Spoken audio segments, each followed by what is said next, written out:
Hi, friends, and welcome back to our afternoon live stream. Good to have you with us. And I'm going to bring Mark Baker in. Hello, Mark. Testing, testing. Hello. How are you? I'm good, thank you. And yourself? I'm doing well. Welcome to the LegendHaven live stream. I've literally just hit live after cramming some lunch down, and we're going to get into our afternoon spate of conversations. Good to have you with us to kick it all off. Glad to be here. For those who are just joining the live stream and have never heard of anybody on this call or what this whole shindig is, LegendHaven is the online annual, well, it started as a single annual con from the legend fiction community. Now we're working on doing it twice a year. And we already have folk in the chat. Nice to see you. Welcome back. We had a morning session. Now we're in the afternoon session. This theme is dragons and Jedi. So we're kicking it off with Mark. And Mark is talking about fairy tales and fairy tale magic. So I think that's going to be pretty fun. Hold on, let me get myself. I was over here and I flipped into the other tab by accident. There we go. We've had you on the channel before, Mark, to talk about your books. And you've got a whole slew of them. So for today, we're talking about fairy tales are not fantasy. They use magic in different ways. I think that's going to be pretty fun conversation. So again, hello friends, I am Dominic, founder of Legend Fiction and host of LegendHaven, joined by Mark Baker. What's the name of your latest series that you're working on, or the latest book you're working on, Mark? The latest book, I don't know whether it's going to be a series or not yet. Things turn into series. I don't plan them that way. Sure. But this is The Withered King. You can see it's got a. I was going to say, how did you get a copy so fast? Okay, there you go. It's a proof copy. No, it is a proof copy. And it launches May 31st. Nice. So it's available for pre-order, the ebook on Amazon. Otherwise, if you want to get your hands on paperback, then you'll have to. How exciting! Can you give us the blurb? What's the blurb? The blurb. I'll read the blurb from the book. When Colin Cameron's dying father entrusted him with the protection of his baby sister Effie, neither anticipated that Colin and Effie would one day stumble through a portal into the kingdom of the Green King. There, the king's winsome daughter's first words to Colin are a proposal of marriage, and the entire kingdom mistakes Effie for their long-promised savior, the spotless maiden. The ancient scrolls say that only the spotless maiden can pierce the heart of their great enemy, the Withered King. But Colin is not about to let his little sister fight a demon king. But not everyone in the Green King's kingdom is willing to take no for an answer. And saying no to the Green King's daughter's proposal is not as easy as it seems. Okay, that sounds fun. How long have you been working on that novel? Because you're routinely writing, aren't you? Well, fairly routinely. It seems to come in fits and spurts. Like I brought 2 books out the beginning of last year, almost one on top of the other. Though that was largely because I decided to send one of them off to agents, and the other one was part of my historical fiction series. So that was already published by me. So you can't suddenly turn around and sell the 4th book. So they more or less came out together, and then this has been worked on over this year. And I have no idea. I've looked at my the schedule of all the ones I've put out. I can't see a pattern to it. Okay. They bunch and then they thread. Let's talk about let's talk about fairy tales and fantasy. Sure. and magic. You have a bone to pick, I think, and it's routinely. I personally enjoy following you on Substack, where you have these little, well, bones to pick or deep dives on specific talking points, and they're routinely refreshing. So let's get into this one. Yep.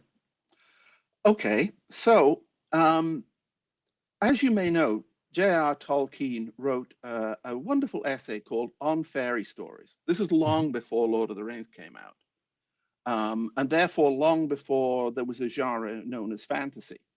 Right? It didn't exist at that point. And if you look at the history of fantasy, what people will do is they'll go back past Tolkien and they'll just bring in the fairy tales as if they were precursors, as if mythology was a precursor of fantasy.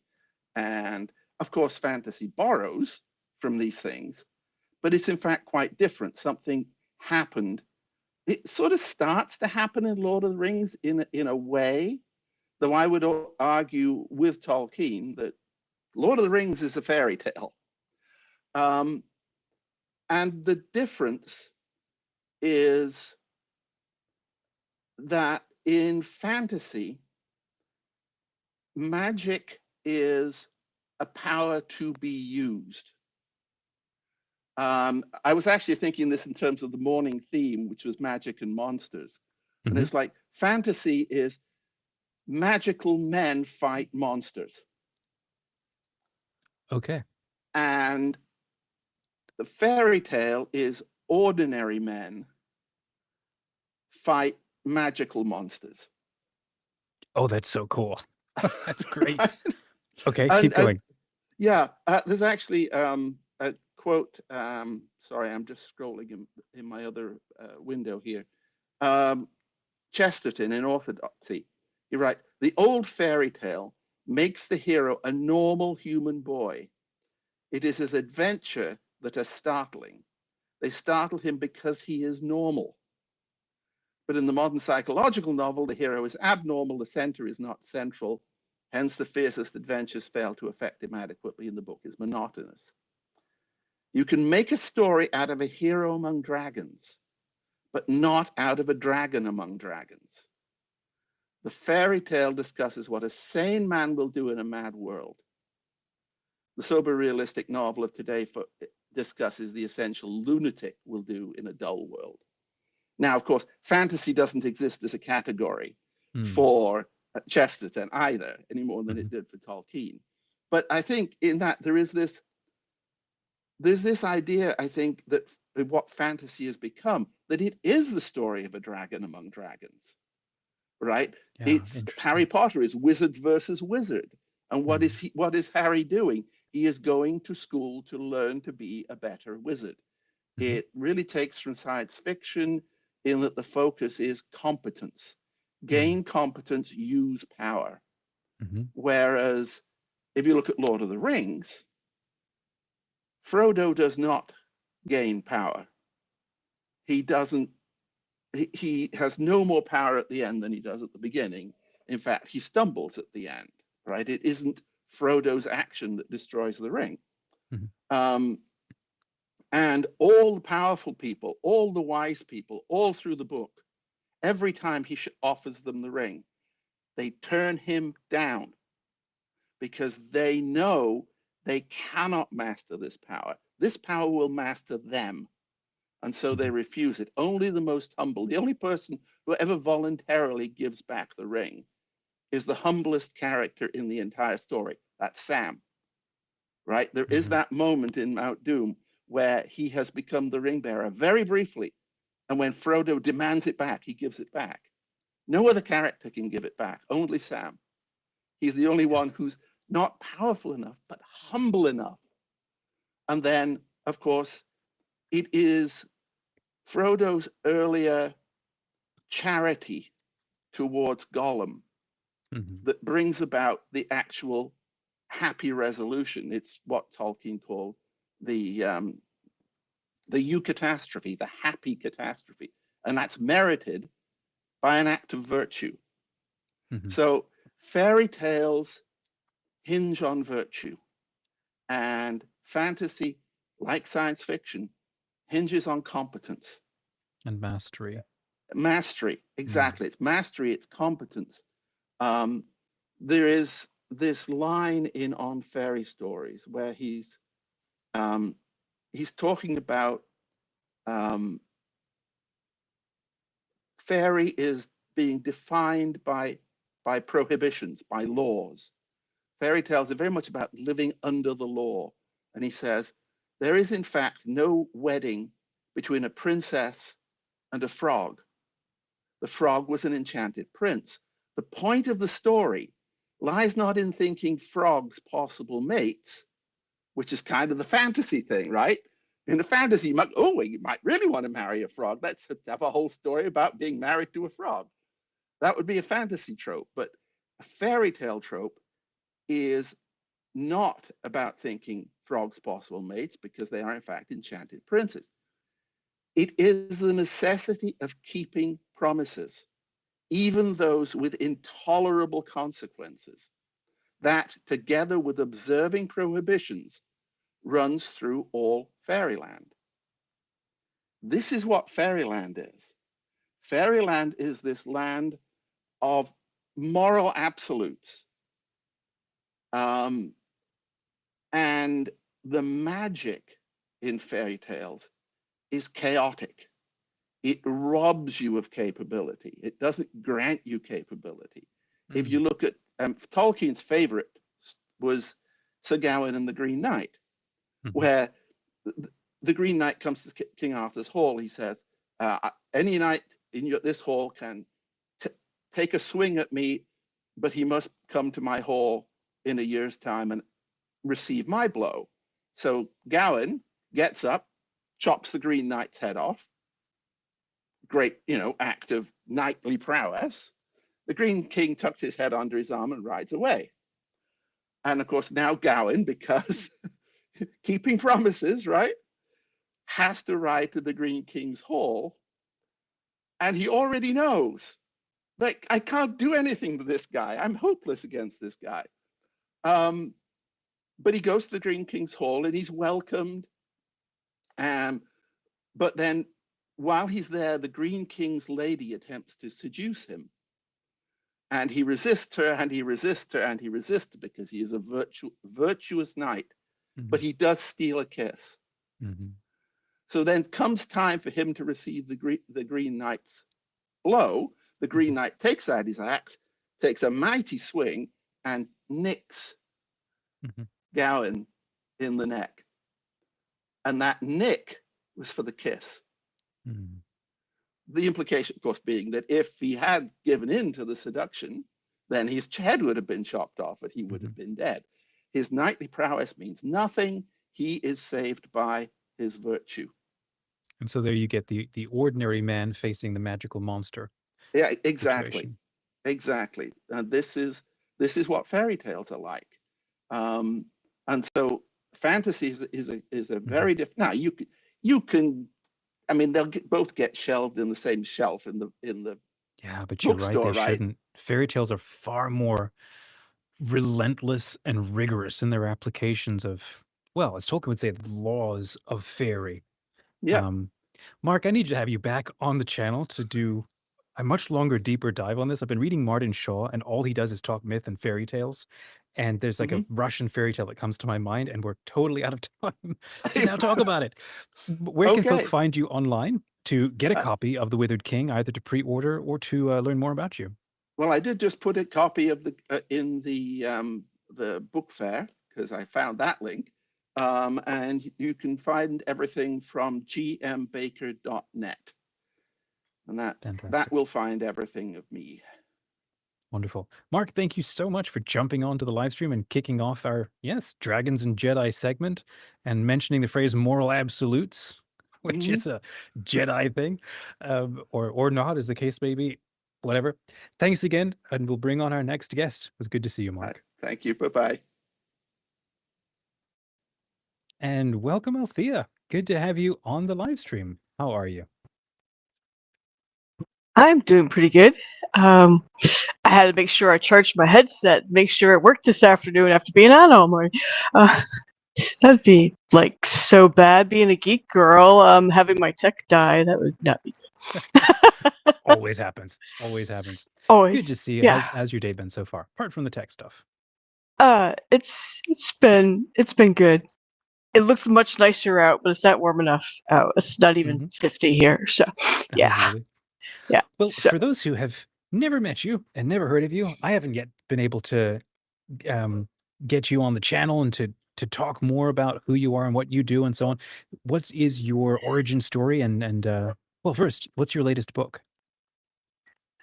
Well, the book I'm working on to publish this year is called Dragon's Twilight. I just finished the draft on Thursday, and I got all the fun editing. And depending on how life goes with it, I would like to do a Kickstarter and then indie launch after that. I Nice. actually have a cover, but I don't know how well it shows up because I'm still on a tablet. But yeah, that shows up pretty good. That looks incredible. Okay, what's the Yeah. blurb? That looks amazing.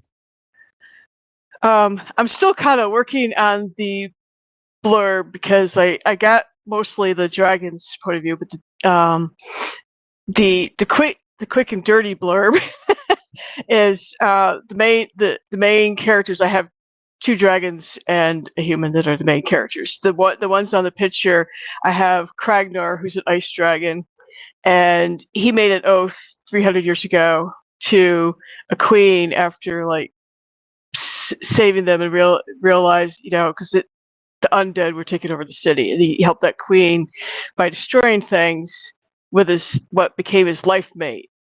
So at the point of this story, his life mate's already gone, and then he's trying to figure out how to just get on with life, hiding out as a human in a village near like the mountains he lived in. And the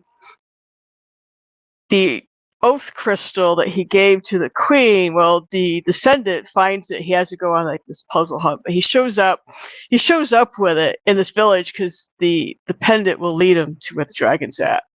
So, that starts a whole thing. So he knows that the corruption has started again in the city, and there's the whole path of finding their things because, Kragnar is hiding himself, though the mayor's son figured out he was the dragon all along. But, before he leaves, and the prince is hiding himself as a commander because there's the corruption actually killed his family off. So in the first couple of chapters, you actually, meet them and get to know them a little bit better, and they get started off on the journey of what's actually going to happen when they go save Neforia from corruption, and the last magic. So there's also a prophecy saying this is the last of dragons. So Kragnar's like, I'm probably going to die in this because that's what the prophecy says, and the prince is like, I'm not sure I want to actually deal with all this too, because he figures out he's inherited some of the magic from his ancestor. So, but he doesn't know how to use it, and it comes out at weird times when he prays to the Lord of Light. But he's just like, I have no idea what I'm doing, and I don't want to be a magician either. So there's all that fun tacked in there. So I think I got a world-ending apocalyptic infection going on. We have shape-shifting dragons and magic. I mean, that sounds pretty epic right there. What's your origin story? How long have you been writing and an author?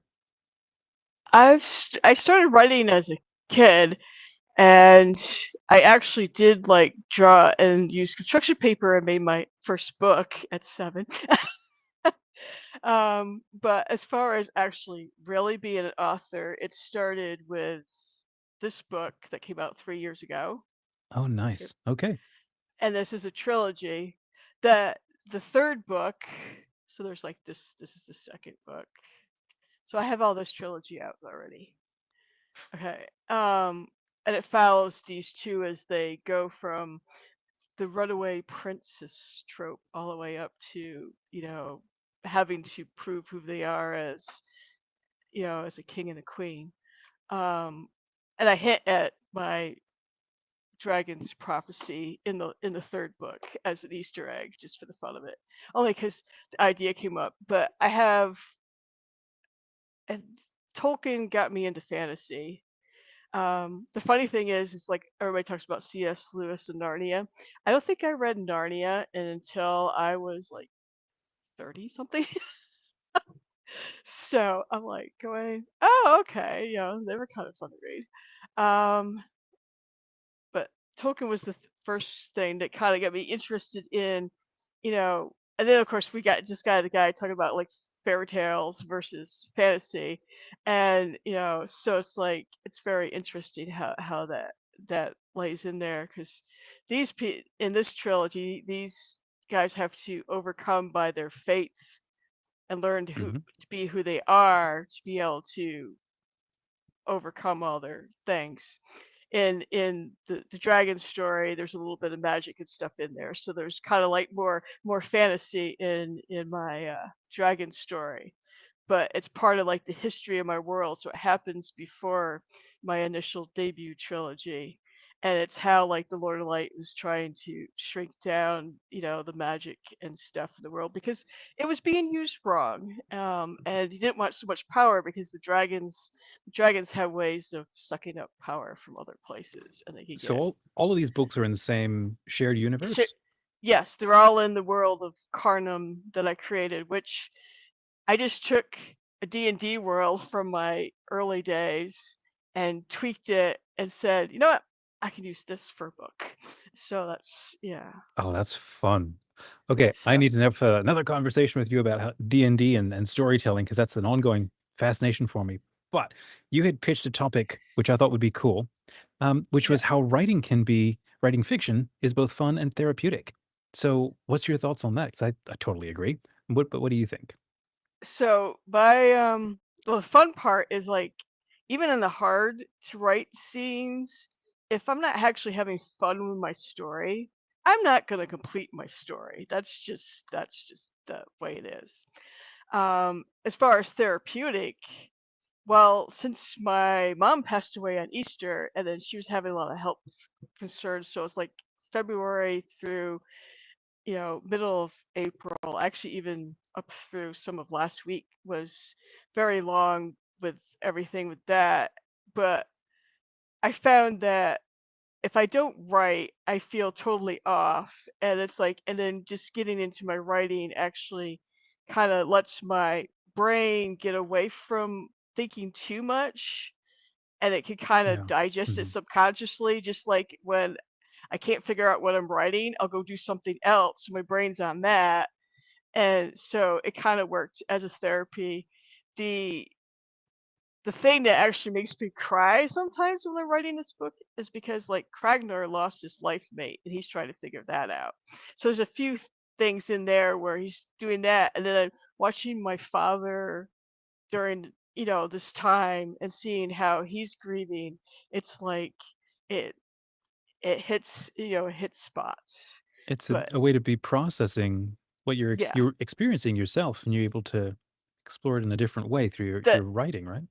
right. And the funny thing is, I started writing this book. I had 60,000 words of it written, like before. Well, this book, I was still trying to figure out if I should trad publish or self publish back in 22. So I started writing this other one. Then this one turned into the trilogy. So, this one got backlay, but it's just very interesting that in the process of finishing the draft and then knowing going into editing, I actually have real life things to work on to help me with editing it because of seeing how things. Because my dad's a lot like Kragner in some ways, so it's Wow. very interesting how that has Mhm. turned out in the process. Yeah. Well, first, I'm sorry for a lot of recent pain going down in your family that you've had to bear up under. What would your recommendations be for other authors who maybe have never thought of or allowed themselves to think of their fiction as something that could be therapeutic or a necessary kind of fun thing? It's like, oh, life is too serious, life is too hard right now. Now is a perfect time or excuse to not write ever. And in fact, you've turned that around and go, nope, this is actually maybe a more important time to keep this as part of the schedule. What goes through your mind? What would you recommend to them? That if if the story is in your head, just sit down and write it, even if you only do like 15 minutes or whatever. Just take a break from the other stuff and just you know have fun putting a few words down, or just journal, just write something. So just to, because writers, we need to write. It's like I don't know. I just naturally found that like writing through, the thing you do have to understand is when you're going through that time as a writer, you're not gonna keep the schedule you normally take when there isn't all that stuff going on, because your bandwidth is going to be too small, but you still can take some time to just break, write a little something, let your subconscious digest real life while you're focusing on your writing. Yeah. I think sometimes we can forget when things can get really, really difficult, if especially when these difficult things are happening to other people that we know and love. Um, we're still here, and we still have to live, and we still have to do not just do right by ourselves, but do the kind of things that help us stay stable, and be able to be helpful and strong for others. Right. And so, probably like what you're describing, I'm curious what you think, because when I will write, I will feel like physically better. Like you say, writers got to write. Like we were given a specific gift or a love for stitching one word right after the other and just seeing what happens. And you literally can feel better after it, or at the very least, more centered or something. How do you feel, especially when you're going through a That's tough time? yeah, that's basically sums it up pretty good. So yeah, because like you said, like um, it does center you because you know that's the gift you have, and you have to use it. And then I have too many ideas, and even if I'm like grieving and stuff, my characters don't leave me alone. Um, they're in there like I'm Right. like I Sure. got so many other stories too that are gonna come around and stuff, and they're like, "Will you hurry up and get over to me?" I'm like, "You'll come out when God wants you to." Right? My trauma needs to be handled now because dragons. So, Althea, Yeah. where can folk find you online, to maybe, I don't know, join your mailing list, perhaps pre-order your book when it's available, or get a look at the existing books that you've got? So, um, I do have a website that's my name, altheadamgaard.com. Through there, you can link to my Substack, Tales of Carnum and Beyond. I actually, it's funny, I couldn't write the novel for a while because I was just after I got the trilogy done working on this one, took a break. But I serialized a whole novel based on something I wrote a long time ago that's a sci-fi, that's Cyborg Claude, that I just threw out as fun weekly thing from February of last year to February of this year. Oh, Of wow. course, I left it free until the end of March, but you can still read the first 6 episodes. And it's like a beta read. I said, "This is a beta read. Just give me your comments. Have fun with it. I probably will turn it into a book someday, but I know it needs fixing. But here it is for the fun on the fly reading." So, Nice. That's awesome. You have a fantastic last name, like the Damgaard just sounds like an awesome group to join. Um, like well, a that's the thanks to marrying a husband. His dad came over from Denmark. Yeah. okay. And then I still joke that my mom, Althea's, comes out of Greek, but I am definitely Scotch Irish from all my heritage. So, and I have to joke that I think she took it from a soap opera lady that was on during the 60s when I was born. So, Awesome. Well, maybe you can hear my dog in the background. I have to actually, bring no, your dog does actually pick up. Your mic is oh, wow. very centered to you. So every time you talk about your dog, like you did earlier, I'm like, there's no dog. Okay. He's just Well, talking to me. hooray for tech. No, you gotta hear that one. Okay, Althea, it was so nice to spend time with you. Thanks for jumping on. And I hope people check out your website and your books. And I know and you've got a and couple I'll of be sessions in the expo. yeah, at 4 p.m. I'll read the first chapter of this and this Nice. chat. If people want to know about the other book, well, you can ask about it because I have some of that too. Sounds good. Wonderful. Yep. Well, thanks for jumping on the live stream. It was good to see you. Thank you. And I'll be bringing in our next guest. Next guest is Dr. Rachel Fulton. Doctor, how are you? I'm getting a bit of audio feedback. From me? I'm hearing my own voice. I've got headphones on. Okay, can you hear me in the headphones? It might be coming out through the speakers. There it is. I'm sorry. Okay. I'm Testing. Yes. All right, we're now it's good. I hadn't plugged my headphones in properly. good. Okay, good to see I you. was How are you? preparing. I'm no good at like tech. I just do like the notes that I was trying to figure out what to say. Right. Oh, no problem. By the way, that is a beautiful cross. That looks like, what is that? A blue rhinestones or something? I can't tell. It's no, they're gems. Gems? It's Leo Feeney, who's a great Southwestern artist. Mhm. So I have another of his pieces. Wow. Right. Yeah, he does really, and like he does like this is Navajo, but he does Okay. like really beautiful Navajo style jewelry, but with the This is like my mixture of cultures. That is so cool. Well, thank you for jumping back on. It's nice to see you again. With the topic that you had picked out was, well, we're talking about your second book, right? Act 2 of Draco Alchemicus is now out, and so So here, the proof that they're in this is number 1, and here's number 2. So they exist physically now. Oh, that is exciting. Okay, I want to ask you about. Well, let's start right there. What is this wonderful series? You've got a couple of different people, I think, involved in it, and then I want to ask a little bit about yourself and what is this? Yeah, why is this wonderful project something that y'all are working on? So, if you would, what is the Draco Alchemicus? So the project is a Christian allegory in Spenserian stanzas. So it's like epic mythology, and for the modern world. Or, since I teach a course on Tolkien, and I'm very attracted by his invitation for us to subcreate within the great tradition that we as Christians know that we inhabit, but we're always trying to refresh and rethink.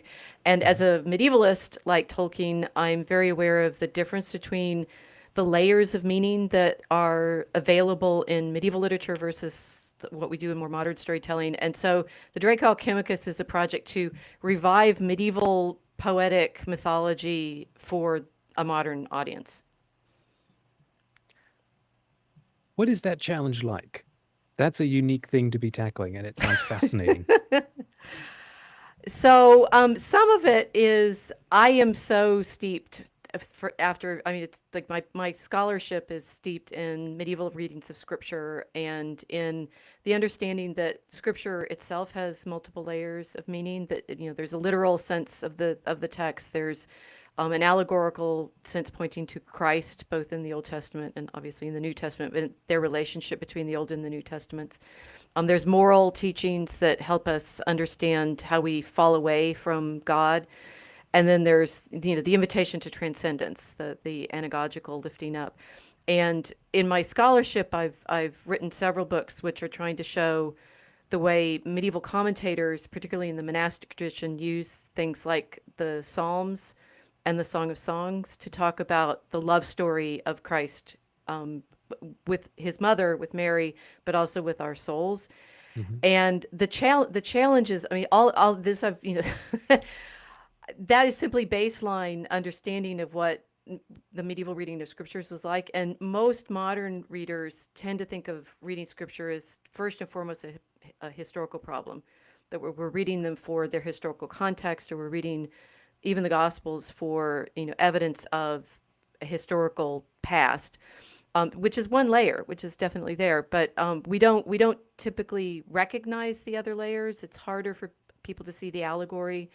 The morality is it's there in everybody's sermons, like you'll hear it regularly at church. But to recognize that there's a deep tradition of prayer and asceticism and monastic discipline underlying most of those teachings, and then how far we're able to reach out into contemplation. It's one of the big things that happens in modern life, is we're constantly being distracted from that level of attention. So with the Draco Alchemicus itself, he's the main character of the story without actually being a character. It's like this sort of challenging. We found it's challenging to write Christ because we have to have the character enter into the story, become one of the actual characters without overwhelming everybody. It's like he could work miracles constantly, and why doesn't he just do that? And sort of thinking about that. But the Draco Alchemicus, the title character, is the Satan, the dragon, the temptation that has overwhelmed all of us over time in history. And our story is about, how do we understand Christ's entry into history as a way of freeing us from sin? I forgot what you asked me. What's the challenge in doing this? It's a challenge in recovering our true Christian vision of the love that God has for us, and the reasons that we end up not being able to see him. And our dragon, our Draco Alchemicus, is the great tempter who takes the characters out of them, out of being able to recognize Christ, even though he's among them in the story. Okay, this is fascinating because there's questions about myth I want to ask, and then there's something that you just said right there. With this past couple of weeks, I've been thinking or learning about how do you call them, spiritual legalities, and how the good things that are in the cosmos will never come and overwhelm our sense of freedom, whereas the evil ones definitely will. But then the evil ones are also very careful because they know if they move too fast or too aggressively, they can get smacked down and they'll lose any ground gained. So I'm thinking, like, you're talking about how do you create a Christ figure? And maybe that's going to be my next question. How do you create a Christ figure that isn't overt and overwhelming and delightful like Aslan, but actually collaborates more with the human freedom? Because that's actually an essential part of like this whole thing that we're going through, the fact that our freedom and our involvement with this process of holiness matters. So there's my question. How do you work with this figure of Christ in a story? I think as Christian authors, we struggle with this a lot. How are you solving that? Right. So the prime structure that we've given the story is that which the Song of Songs commentaries give, that God is the lover, the bridegroom in the story, and his bride has been seduced away or stolen away by a thief, and he has to enter into the story to rescue her. So in our story in the first book, our Christ figure simply incarnates out of a cloud of pigeons, which we were pretty happy with as a mythological like frame for. I mean, we didn't want to just reproduce the incarnation as through the Annunciation and through Mary, but we needed to show that he takes on flesh through this spirit and spirit, and he manifests on the shores of this city that he then enters into. So we're being pretty blunt with the mythology there, that Christ enters into the city of light, the city of the world, which we've put on the water, right? So it's a like port city, and there's a lot of like ship imagery in our story. That the great temptation of the city, and if you read Revelation, a lot of what we're doing is we're just straight up really reading the scriptures very closely, and then using those as hints to how to portray our setting and our characters. The city itself is the city that's described in Revelation as Babylon, right? That it has all the merchants coming to it. It has, they bring precious wares. It's a precious city of spice, right? And then you realize our main allegory is this is the world that we're trapped in now, of the imperial domination of our market economy, right? But so he's entered into the city, and the first place he ends up is a casino, which is also a pretty heavy-handed allegory for the way we're constantly trying to gamble our way into fortune. And the first character he meets is Eliza Drake, our Whore of Babylon, right? And she says, I'm here all the time. I can show you the ropes, as it were. And they go and they encounter a newlywed couple who are betting on the horses. This is not going to go well for the newlyweds, because Eliza tempts them with knowledge. She tempts them with the certainty that, well, you've done so well on your betting on this horse race now. But you want to have children, here's your guarantee, right? And then you realize that we've dropped you mythologically into a story of all of the temptations of our modernity, which is insurance policies and gambling for security, trying desperately to be absolutely in control of everything. As we say, this does not end well for the couple, and there's some interesting ways that we play with them about how, as a masculine and a feminine, they make their arguments about how to bet and whether or not to make the bet that Eliza is suggesting to them. And then the second part of the first book, we introduce the other characters who are chosen by a magician at a magic show to sort of enter into this wheel of fortune and test themselves. And over the course of the story, you're going to find out these additional characters. There are 6 of them plus. There's 6 of them. They have very interesting properties that show certain kinds of powers that they have, but they also have backstories, which is what they tell in Act 2, of industry and science and tradition, war and so forth. That you're starting to recognize that that they have a certain celestial quality themselves that we're trying to show. It's like we've shown our Christ figure enter into the story, enter into our world, into time.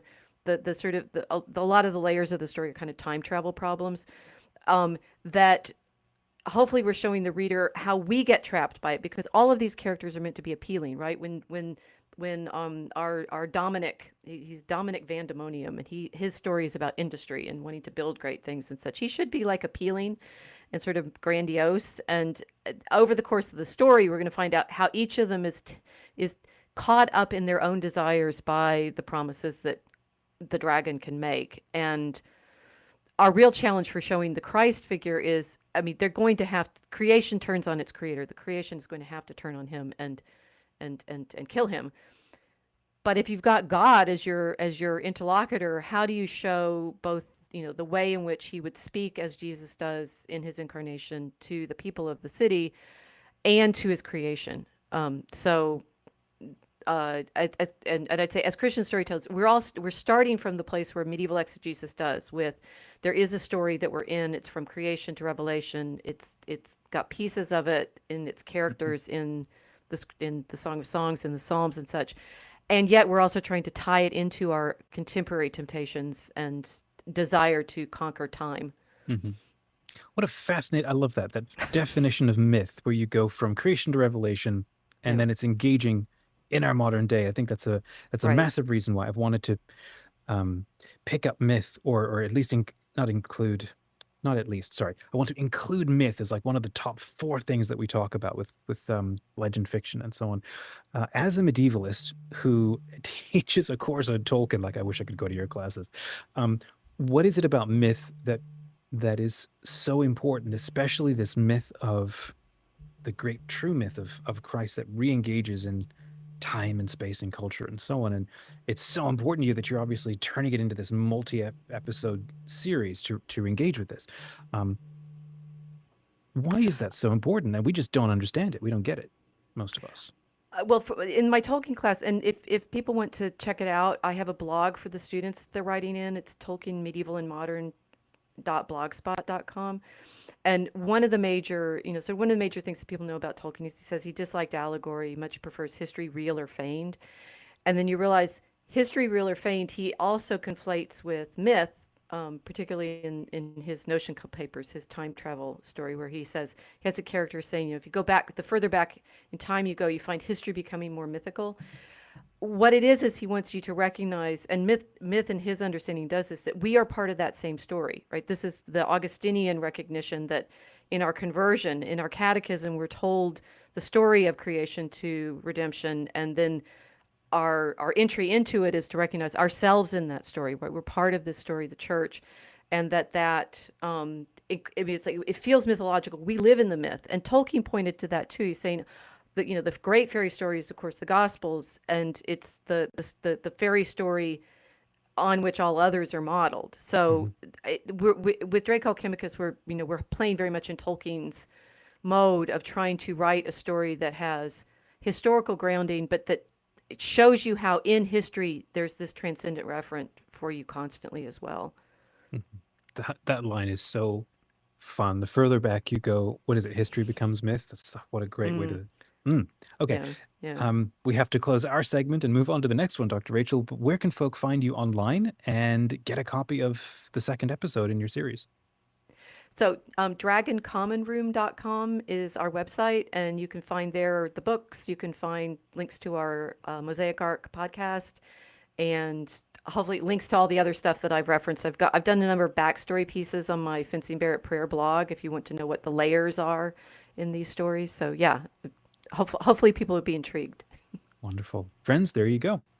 Head over and have a look at Dr. Rachel's website. You said it was plural? Dragon's Common Room? Just one, dragoncommonroom.com. There you go. Yeah, I remember hearing that website name and I thought, okay, I've got to meet this person. We've got to be friends because that sounds awesome. Have a wonderful rest of your day. Thank you so much. It was good to see you again. Thank you. And we'll bring on our next guest, which is Trae McMaken. Hi, Trae. How are you, sir? And to his creation. I'm doing well. How are you? I'm good. Good to see you. How's the weather up your end? Likewise. Cold. Yeah? Yeah. Cold. It was snowing last night. Yeah. Okay. I see you've got your newest books right behind you. They look amazing. How's been the reception of those since you launched them, I think, right around the last con? So yeah, I mean they got very positive reviews on Royal Road when I did the web serial. And so that's always positive to get a bunch of nice reviews while you're doing that initial release. Not as popular as dwarves, but who can blame the dwarves? I've got another dwarf book launching right now. Seriously. Okay. By the way, there might be a delay in we're talking. How quickly are we? Are you I'm seeing a delay noticing too? that. Okay. Could I ask you kindly just to hit the refresh and just Yes. come right back in? Will do. And if anybody loves dwarves, please type the number. I don't know. Let's do the number 2 this time. Put the number 2 in the chat if you enjoy reading about dwarves. Hobbit was fun, wasn't it? There's actually a game I've been interested to play. It's a bit like Minecraft, but with dwarves, and been wanting to play that. All right, Hey. welcome back in. Thanks. Okay, looks like we're better connected now. Yeah. I don't know why it does that. Somebody hits the lobby and they sit and they wait for a second, and then it just creates this delay. So, anyhow, it's good to see you again. Yeah. Okay, absolutely. you got a brand new novel about dwarves coming out, like Happy Yeah, Days. What's it about? Another one coming out. I'm also going to be having a new series in an entirely different world starting to release this summer as well. But the one that's currently starting release is book 7 in the Dwarves of Ice Cloak. Pretty excited about it. It picks up the story from about the end of the Mine Lord. Okay, wow, that sounds amazing. What kind of timeline are we looking at? Do you want to pitch anything here? Yeah, well, sure. The title is Ice Vein. It starts actually 2 years prior to the end of the Mine Lord. So as the Mine Lord is wrapping up, this storyline is starting, and it involves a lot of the same characters, and takes that story further into the development of Glint. Wow, that sounds fantastic. Okay, Trae, for those who've never met you, give us a quick overview of your origin story and why there are so many fantastic stringed instruments hanging around you. My origin story. Just a country kid who grew up in the woods of Michigan and fell in love with both folk music and traditional fiddle playing and storytelling, and ended up pursuing advanced studies in folklore, both in music and narrative. And that brings me through many years and trials to the current point, being both a performing fiddle player and a writer, author. That is incredible. How many novels have you now put out? I can't even count them. How many have you put out now? I think I'm somewhere in the 16, 15, something like that. Okay. So that's kind of the, I think this, excluding one of my first books, which is a collection. I think this is my 16th overall title, 15th novel, novella. Okay. Something like that. That's incredible. And then I'll be starting to release the next one as well. So there's 2 coming out this summer. Okay. Gosh, that's just, it's just amazing how prolific you are. How, so, okay, the topic that you had pitched for this segment was going to be fantasy, folklore, and fantasy authors. What was going through your mind? What did you want to make sure we talked about? Well, honestly, I think there's a lot of misrepresentation of the history of the genre. Okay. That I see bandied about online in sort of semi-authoritative tones. And, I have to get on board with, what Sir Terry Pratchett, said. Basically, this is the oldest form of storytelling that we have, probably in the human experience. Fantasy, both as a genre and as of literature and as a oral traditional genre, is ancient, and even the literary tradition of fantasy is far older than what people think. This did not spring up out of the ground with Tolkien and Lewis, and they didn't found the genre. A lot of people would like to. I love Tolkien and Lewis. I'm huge fans, but they weren't doing anything new per se in the sense of creating these types of stories. It's been happening for ages. You know, we can argue about how long ago, but some of our earliest literature, certainly our folklore collections and everything, the fieldwork that's been done shows that this type of storytelling is ancient. You can argue about some sub definitions and genres and everything like that, but we have a long history, especially globally, but I'm more familiar with the Western canon of folklore and literature. It's ancient, and we have a lot of great things to draw on inspiration from if we want to. So let me see what it sounds like you're saying is that the impulse of what we're doing that lies underneath, well, fairy tales and folklore and fantasy and mythical telling, that same thing feels like a unifying impulse, but then it's applied differently, as Mark said earlier in this live stream about fairy tales have a different function than fantasy or fantastical adventures. And so Tolkien maybe pioneered, or Lewis created a new strand or strain of how to go about doing things.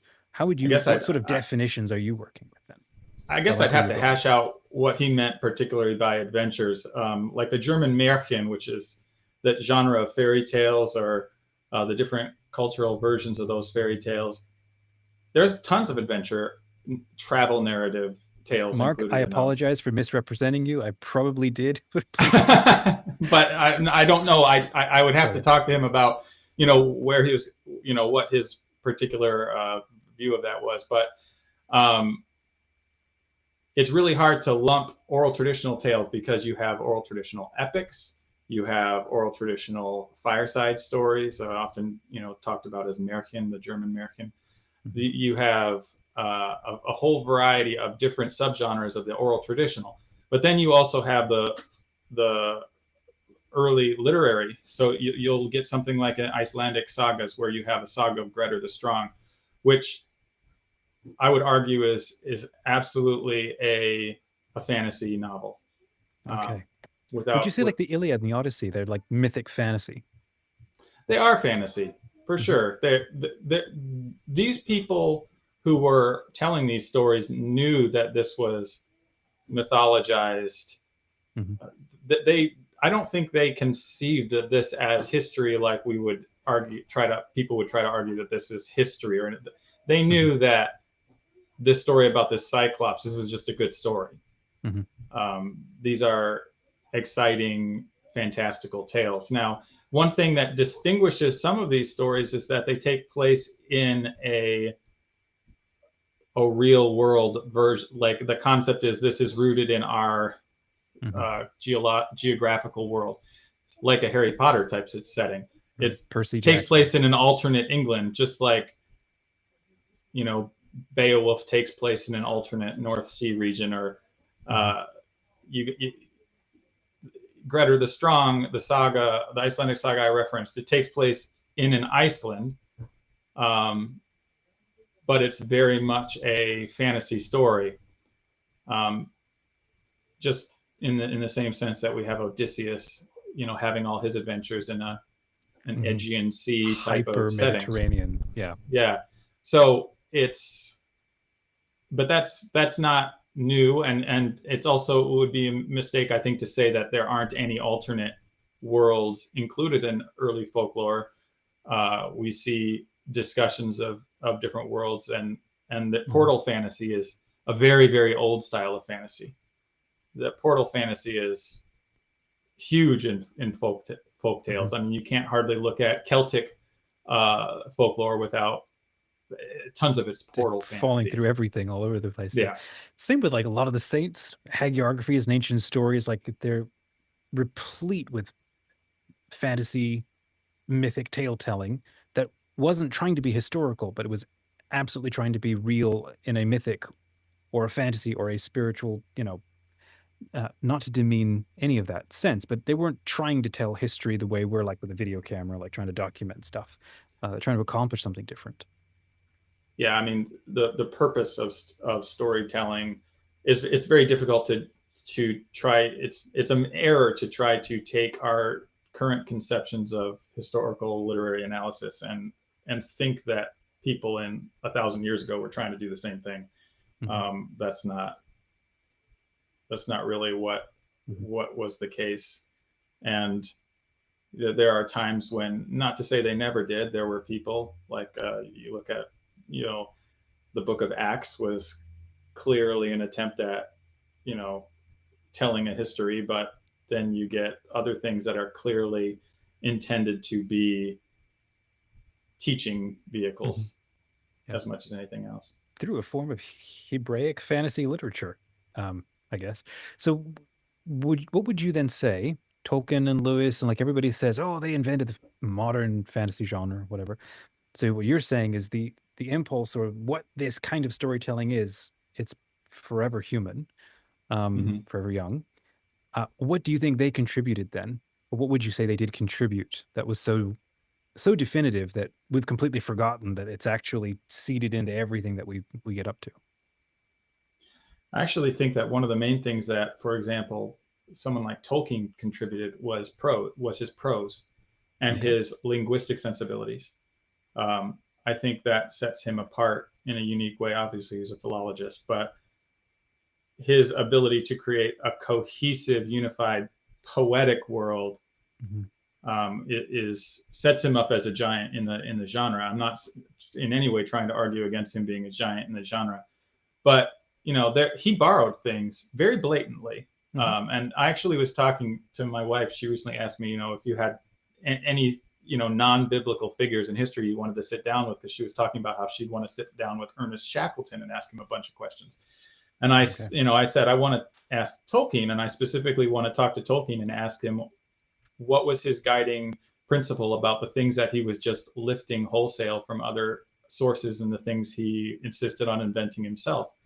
For example, you get the story of Turin Turambar, which is more familiar to people who are familiar with the Silmarillion or some of the unfinished tales. That's from the Kalevala. The basic story is taken from the Finnish epic. And it's pretty much just the outline of that story that he took and then he put it in his world. Like, I want to ask him, when were you okay with doing that? And when were you not? And was it just because if you saw something you liked, you took it? I'm kind of curious. I would love to ask him. What do you think his answer would be? I think he might answer something along the lines of, I liked the story. So what? I don't think you can claim to ever be the originator of a narrative. Human beings, I like to think of human beings as a riverbed, a dry riverbed. You can put that dry riverbed any place in the world, but if you pour water in it, the water is going to flow in the same channel. Oh, that's cool. And humans tell the same stories all around the world because their hearts have the same channels in them. And so when you pour water through, they'll come out with the same narrative concepts. Is any narrative essentially new? Not really. We tell versions of the same thing. And in my little chat I'm going to have later on my event, I'm going to be talking about some of the like the Arne Thompson collection, which categorizes storytelling tropes from folklore and arranges them and codifies them and then tries to connect all the dots between different cultures and everything with those tropes. I love that metaphor. It's a fascinating metaphor. Does that come from personal conviction or from the breadth of expertise that you now have dealing with tons of folklore, or both? I think it's something that I think I've been using that since I did my master's work, or back in those days. And I don't know if it ever came from something or if that's just my way of visualizing it. I think my wife, who also has a master's in storytelling, has a similar evenings and firesides at your house must be lit. I would bring the beer. We do have lots of fun discussions. Storytelling and narrative we met in grad school doing that stuff. So, but the idea is it's my conviction, but it's also a conviction based upon study. And it's that when you look at the body of folklore from around the world and you see so many similarities, almost to the point where we're telling the same story, you can argue a couple things. You can argue that there is a shared ancestry to the storytelling, or you can argue polygenesis, which is the concept that people develop the same stories or expressions regardless of contact. So things occur, things can happen in more than one place at the same time or at different times that are the same. I think there are reasons to argue both in certain cases, shared ancestry versus polygenesis, but I really think that if you breathe life into these lumps of clay we call human beings, we're going to end up telling some of the same stories always. We're built that way. That's why you run into, in my opinion, Odin sacrificing himself to himself on a tree. In that poetic Edda, I believe even he's pierced with a spear in that Edda while he's hanging on. You'll see these images and these things recurring, not because my faith as a Christian, not because the gospel is false and just based on folklore, but because human beings will always tell these stories because there's something fundamentally true somewhere in there. It sounds like a very sort of Tolkien thing to do, like see a story in another culture, like that makes sense. I like that. It fits. Okay, Trae, this was fantastic. Thanks for jumping on. Where can folk find you online to get a copy of your books and sign up for the next one? I have a website. I have a Discord. I'm on Facebook. I have an Amazon. Amazon is always easy to get the books from. If you're a Royal Road reader, I'm on Royal Road releasing web serials, and I'll be on an event in a little while talking more about folklore. That's great, friends. He's referring to the LegendHaven Expo. So if you haven't yet grabbed a ticket, you can do that right now, and you can hop in, and there's people having loads of conversations in there. I am terrified to even open the app right now because they're all chatting. My notifications are blowing up. Anyhow, Trae, it was lovely to see you. Have an awesome rest of your day. I'll catch you soon. Yep. Bye. Alrighty, we'll bring in our next guest. We have Chris DiNote. Welcome, Chris. Good to have you back on the channel. Give his camera a chance to catch up. Hello, sir. How are you? Hey, I'm doing great, Dominic. Thanks for having me back. Appreciate it. Absolutely. Good to see you again. We've got you to here for a couple of minutes. We want to chat about, you think you have a new book. So Weird Warfare, or maybe it's an existing book. Weird Warfare, military deployments, sacrifice, heroism, horror. It all just gets weirder. Yeah. The Folklore anthology series and the final finale is currently underway. It'll be running for about another month or so. You can go to our homepage on Raconteur Press's Substack and check out open calls, and you can see the details on that. I'm editing this volume too, so quite a few stories pouring in already. Looking forward to reading through those and making the selections. Fantastic. So tell us about the theme. Go ahead. Sure. The way the Weird Warfare story, the way the line got started actually is because we were running a couple open calls for alternate history anthologies, and that editor, we kind of learned a lesson from that the first couple times we did that, namely that if you want alternate history, as in viable, but there go I, but for the grace of God type historical changes or counterfactual, you got to specify that. Because what happened in that open call is, it was all sorts of vampires and werewolves and supernatural and science fiction type stuff that he was getting, interventions that he was getting instead. Alongside the counterfactual stuff. So, as we're watching that drama sort of unfold, by the way, those books are both really good. That series as well as one called The Big Ones. By James Young is the editor. It's about World War II specifically. That's one of the examples of the. Chris, I'm sorry to interrupt you, sir. The connection is quite rough. And okay. Chat, are you having a hard time hearing? Maybe it's just my connection. I just moved into a new home. Can I ask so you? Did I, by the way. So really? I was going to say that the gray is looking really good there. I just shaved all mine off. Could you try just hit the refresh button, come right back in? Sometimes that helps with the connection. Yeah, you bet. Fantastic. Thank you. Okay. Yes. Thanks, Vic. I'm sorry it's rough. Let's see if we can get him back in and see if it clears right up. Oh, and somebody likes the Captain America figurine on the background. Yes, I love. Where is he? There he is. I love Captain America. He's fantastic. That and Batman are the two that really jump out to me. All right, here we go. Let's see if we can get him back in. All How's right. that? Welcome back. Let's see if it holds up. Cool. Yeah, we're in a new home, and I apologize for not using a headset, but it's just me and the kids right now, and you know, our 15-month-old is now walking, so wow. I need to make sure that I can. I'm not actually listening for noise. I'm listening for silence. Right. You drop everything at a moment's notice and bug out. Yeah, I'm pretty sure everybody here who's a parent or an older sibling knows exactly what I'm talking about. Is it doesn't get scary until you hear absolutely nothing. Until you hear nothing. Oh, It's like, gosh. oh.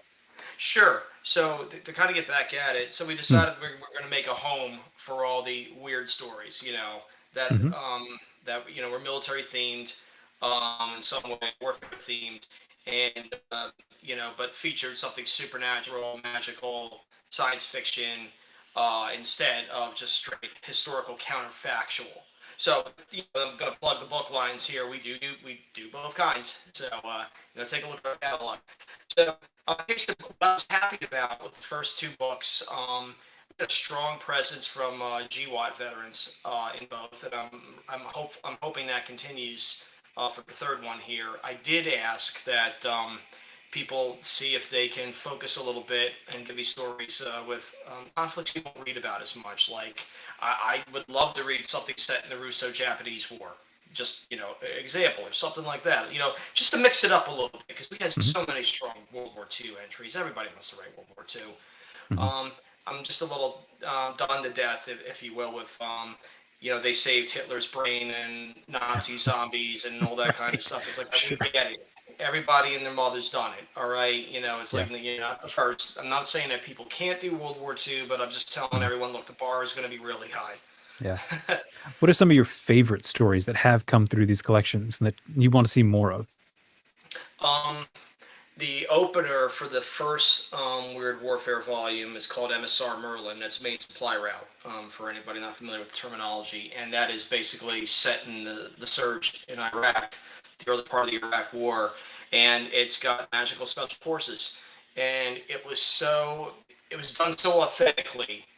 It actually took me right back to my own time in Iraq. I mean, it did. It just clicked and it worked. So that one stuck with me. Another one that I really, really enjoyed was by a writer named Fred Heimbach, called Archangel, and it's a horror supernatural built around Orthodox Christianity, alternate Cold War story.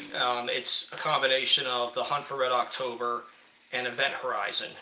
Oh my is the best gosh. way I can describe it. I gotta tell you, man, that story blew me away. That's the only story in those two books that actually gave me nightmares. I dreamed about that story for like a couple days in a row. All I could say is don't let that frighten anyone off because it's very reverential, I think, a lot of the ways it handles the Orthodox Christian point of view. I'm not Orthodox myself. I'm Catholic, but I think it was well done, and it still is. It's a crackerjack story, man. I recommend that one. It's a little bit more of a slow burn, So if you just want HVTs getting blown up and getting their just desserts, we got a good mix of both. And those two were in the first volume. There was also a very strong Catholic faith-centered story, I think, about Philippine scouts in World War II supporting the American liberation of a POW camp in the Philippines. It is Ruth Thompson's her name. I don't think it's Ruth Clara is what I think she used for a pen name in the book.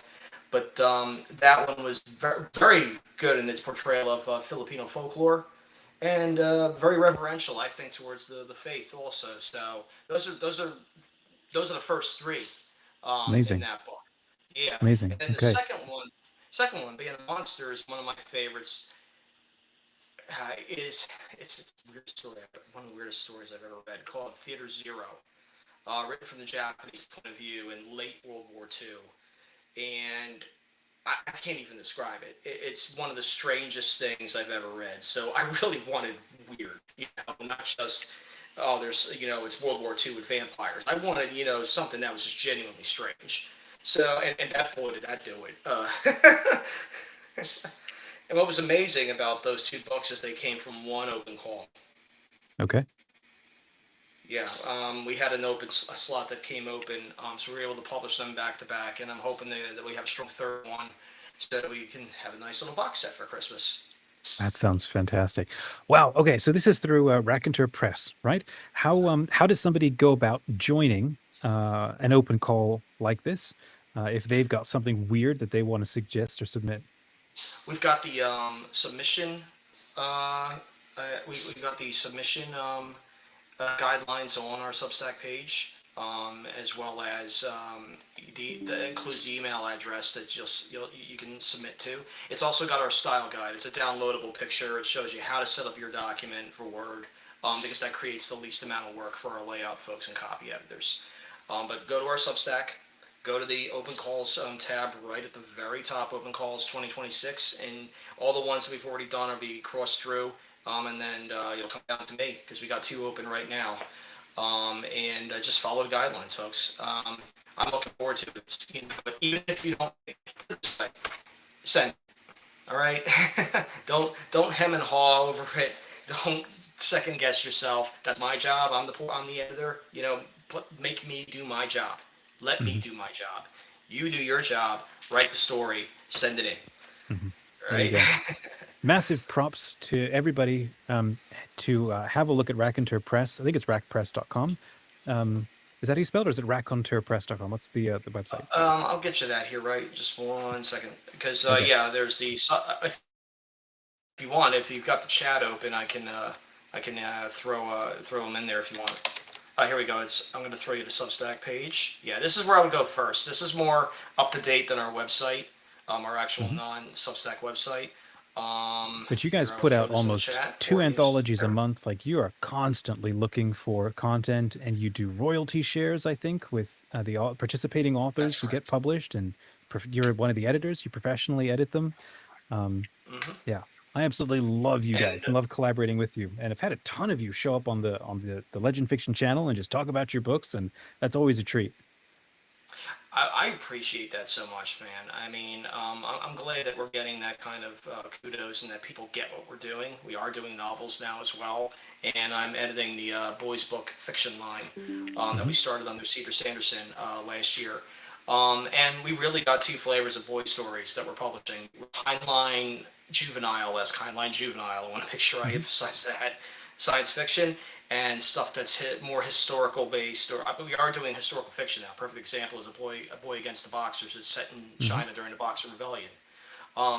These books are really good, a lot of them for homeschoolers. I highly recommend A Boy Against the Boxers and Fossil Force and Meteor Men if you have children or you're trying to teach them things like science and technology or geography, geology, history. Check them out. You'll find a lot you like. Of course, stuff like pirates, book of space pirates, and otherwise, who knows, only pirates. Good deal. Chris, thank you so much for jumping on. It was good to have you here to talk about this. Folk, check out raconteurpress.substack.com. It's in the chat, or just Google Rack Press. They've got a logo of a fox, and like I said, they are constantly shipping anthologies of just honestly some of the funnest and the best stories that I've seen, and they need a lot more help getting the word out, and then they also need a ton more. Hey, Gabby, welcome in. They also need a ton more sales. Hi. People need to go buy stuff from them, so please go do that. Thank you, sir. Catch you soon. Thanks for jumping on. Hey, take care, guys. Thank you very much. Hey, Gabby, how are you? Doing well. How are you? Doing good. It's been a busy day. I bet. Happy May Con. Happy MayCon. Yeah.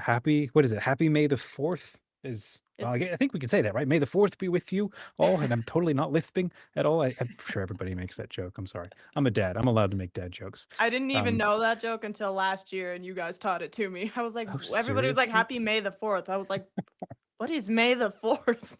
Yep. Well, that's why we say in legend fiction, we say, may the lore be with you, because it's the closest we could get to May the 4th. And Yep. answer has got to always be, this is the way. So Mhm. anyhow, welcome to the show. For those who have never met Gabby, she is the Gabriella Miller. She is an awesome author of 3 novels now, sort of dark, cerebral, challenging, fun YA thrillers, I think. And then latest book is what we're going to talk about today, Ending. She's also a teacher in our Legend Fiction Creative Writing School.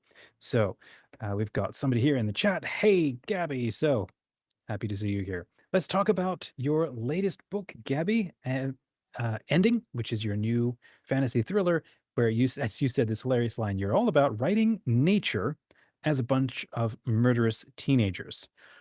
Okay, why? I don't And that even sounds remember awesome. writing that, but that's about right. So what inspired Ending? Do you have you don't have a proof copy or anything you can wave around, do you? No, I wish I did. I actually just finished the last major revision this morning at 4 a.m. So Oh, if wow. I just stop functioning before the camera right now, that's why. Okay. But yeah, I just finished the last thing. My editor had a great idea about 2 months ago that required massive rewrites, but I am so glad she told me to do it because it's so much better. Nice. So no, I do not have a proof copy yet, but hopefully Okay. very, very soon. That is And you asked what awesome. inspired it, and it was twofold. Well, first I Way have to back. shout out Vic in the chat and tell you, shut up, Vic, because he says, what is the beginning of Ending? So yeah, of course you had to go there. What's the blurb for Ending, and then what inspired it? Yes, the blurb for Ending is basically there's Priam Akna, and Priam Akna is Death himself. But he's in this world that is so young that he's only 18 years old in immortal years. So it's not human 18 years, but it is he's only 18, he's a teenager. And he's got 3 little sisters, well, 1 twin and then 2 little sisters, loves them all to death, but then the youngest one, who is life herself, just starts being ill, like chronically ill, and he does not understand what could possibly be happening. So he thinks, well, surely it's me. What else can like hurt life but death? So he has just kept his distance from her for hundreds of years until one day she's murdered. And he will not stand for that. Oh, there's a twist. Mm-hmm. Okay. So he will not stand for that. So he goes and he finds the killer and he finds some old relationships that he kind of let by the wayside along the way. It's a story of healing. And it is a story of not only healing relationships, but healing what you believe about yourself. So what inspired it? Again, twofold. Once upon a time, back in the ancient era of COVID-19, I was in community college, and our college was doing Zoom plays because we couldn't, get in person because there was social distancing and all that. So one of the options for the plays that you could enter was 10-minute Zoom plays, and it was like anthology plays, and you could also submit one that you wrote. So I was like, all right, let's give this a shot. So I had just read this book that is back there, but I won't waste your time trying to get it. It's called Stepsister by Jennifer Donnelly, and it also has like personifications of concepts.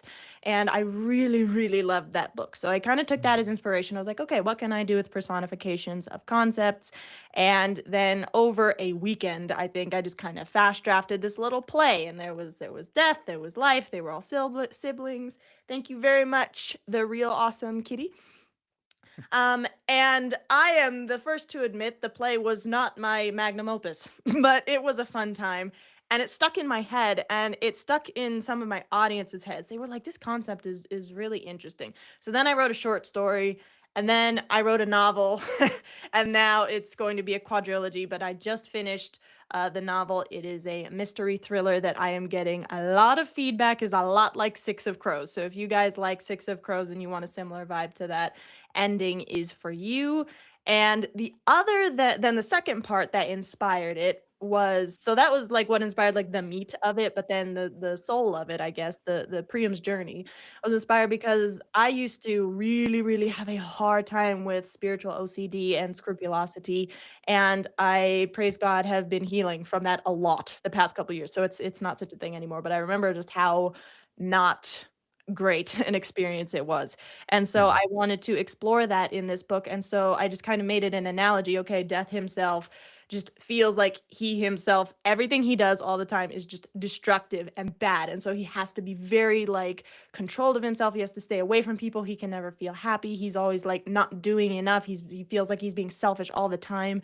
And then he needs to learn to heal from that. Like, no, your life is beautiful. It's you are a beautiful thing. And so that's a lot of his journey as he goes through. And I was actually just thinking the other day, I don't even, what scene was I writing? One of the scenes. I was sitting and I was revising it, and I was thinking to myself, okay, I don't know if like objectively this is the best scene I've ever written, but to me, like in my mind, I was Priam. Like I was in Priam's head. I remembered this like exact experience, and it was something really from my heart. So it was a really exciting process, and I am happy with the result, and I'm happy with the responses early readers are giving. And yeah. That's fantastic. Okay, amazing. And for those who have never heard of you or met you, you do have two of your own novels right above your head there, Don't and Done. Mm-hmm. Tell us briefly about that, and then I want to talk about what's your origin story and what are you up to and who's Gabby. So, but first, what are your books so that we can go buy them? Absolutely. Thank you. Yeah. So Don't is my debut novel. I wrote that, or well, I wrote it starting back when I was 13, but it was published back in 2022, and it follows, I almost said Priam. Apparently, I have a thing with 2-syllable names that start with P. Peyton, who is a young woman with severe lupus, like life-threatening lupus. And for those who don't know what lupus is, what is it? Yes, it's an autoimmune disease where your own immune system attacks your body and just kind of eats you Mm. away.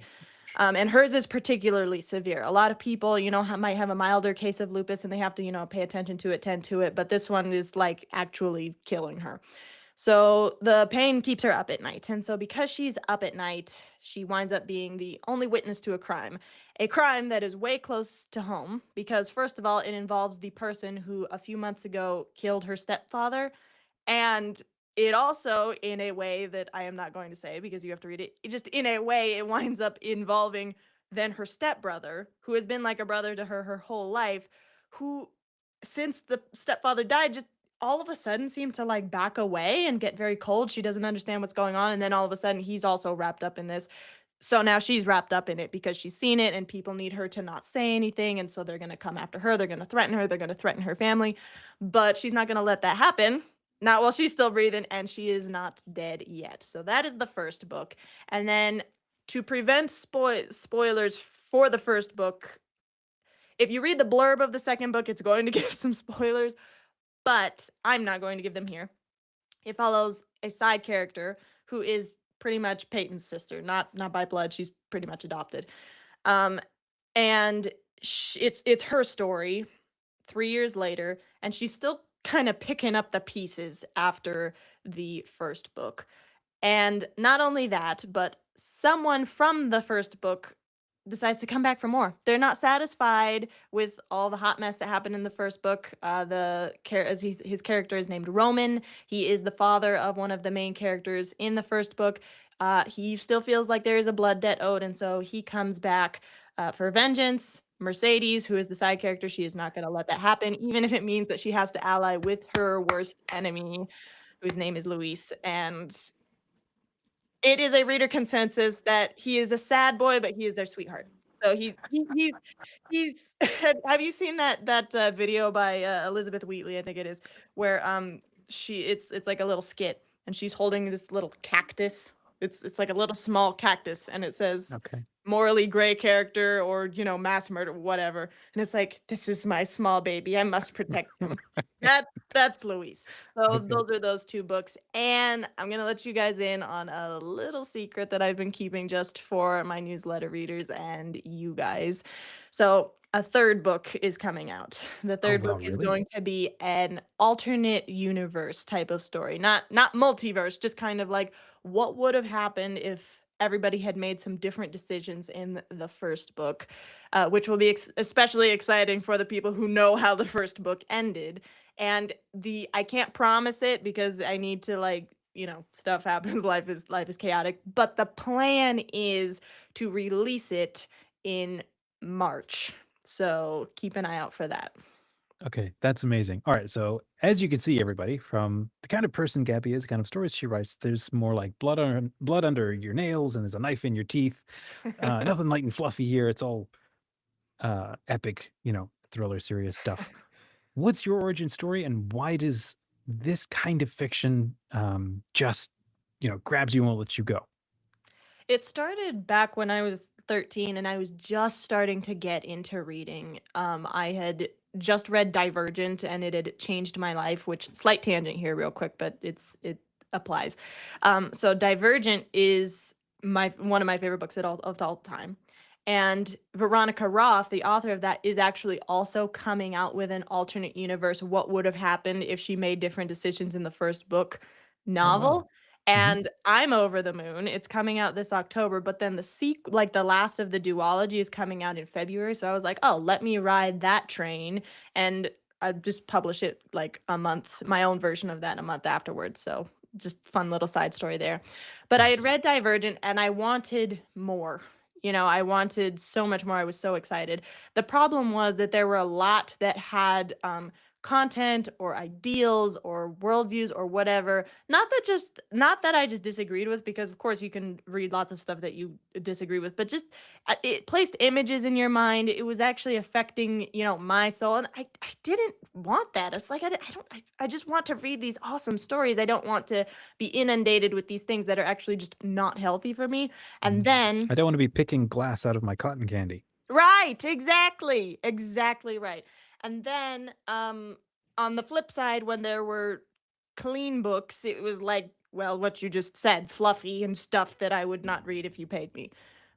So I do so every once in a while. So it was just kind of frustrating for me. It's like, okay, on the one end, I either get the really cool stories and, like you said, glass and the cotton candy, or I just read the stuff that I'm really not interested in. It's just not as good a story. And so I was like, you know what? I am going to learn this craft. I am going to apply myself. I am going to learn. And so now I write the stories that I want to read now. I write the stories that I would have wanted to read when I was 13. Just the ones that feel real, that get into the nitty gritty, and it like things are not always easy. Not everybody makes good decisions. Not everything's like resolved really nicely. Things get ugly. Things get hard. Things don't turn out well. That's real life. That's I always laugh because as a Catholic, people seem to think that there needs to be just this kind of iron lung of a situation of these, and I'm like, have you read the Bible and the martyrs and stuff, all this stuff that I was raised Gone on? out your front door or anything? Exactly. So I decided, I'm going to write those stories. And I'm just also then just going to write also the vibe that I like, which is a lot of times growing into like thriller, horror, dark fantasy, that kind of a thing. So that's my origin story. That's how we got here today. Oh, it's so cool. This is one of the major reasons why I love this con, and this community and everything we do, because just listen to everybody's excitement and energy. And I'm like, yeah, I want to go write that thing I haven't written, but I Yeah. want to go write. I love that shared energy thing that we do.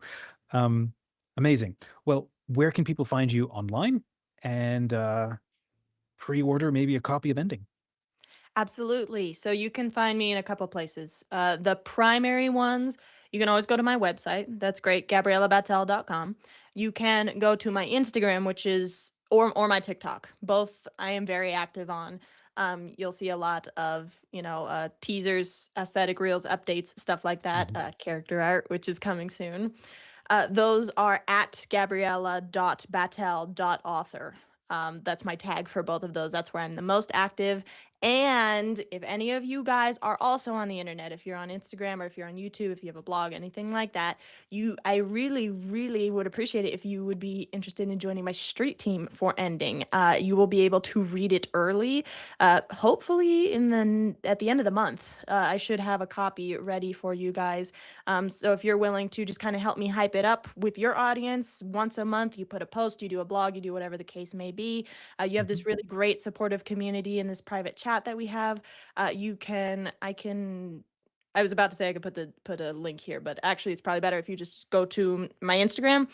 Link in the bio right there. You can apply for the street team. There also are the pre-orders right now. Ending is on Amazon, and also there's a books to read link. So if you specifically I don't remember off the top of my head, but like Smashwords, Kobo, Barnes and Noble, that link, all of those are under the books to read. That's fantastic. And you're also hosting a couple of meetups, I think, in the expo. So for Yes, those I who have am. more questions or they want to hang out with you, or I think join a read aloud of a chapter from Ending, that's something that Yes. you're doing.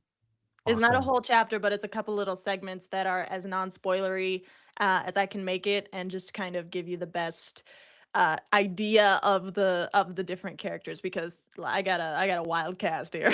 That's going to be so fun.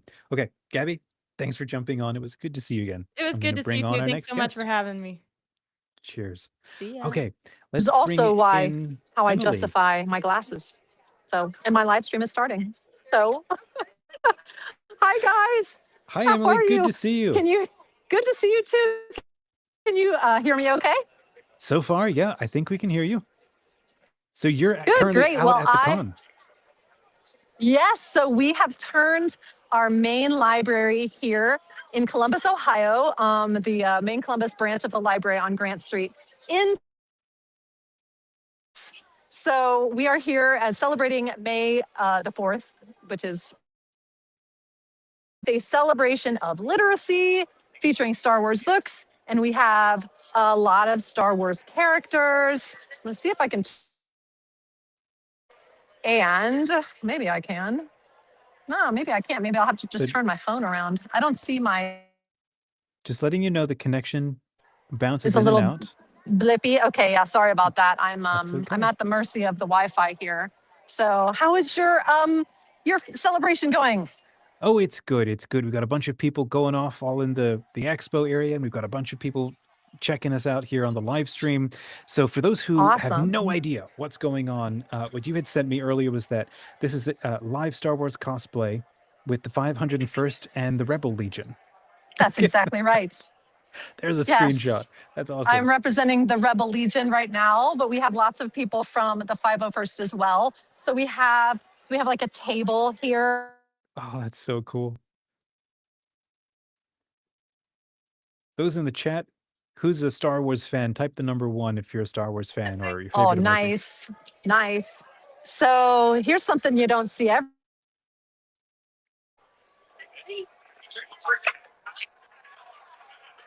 So We couldn't- K2SO, he's really tall in person. SO Really? is. Okay.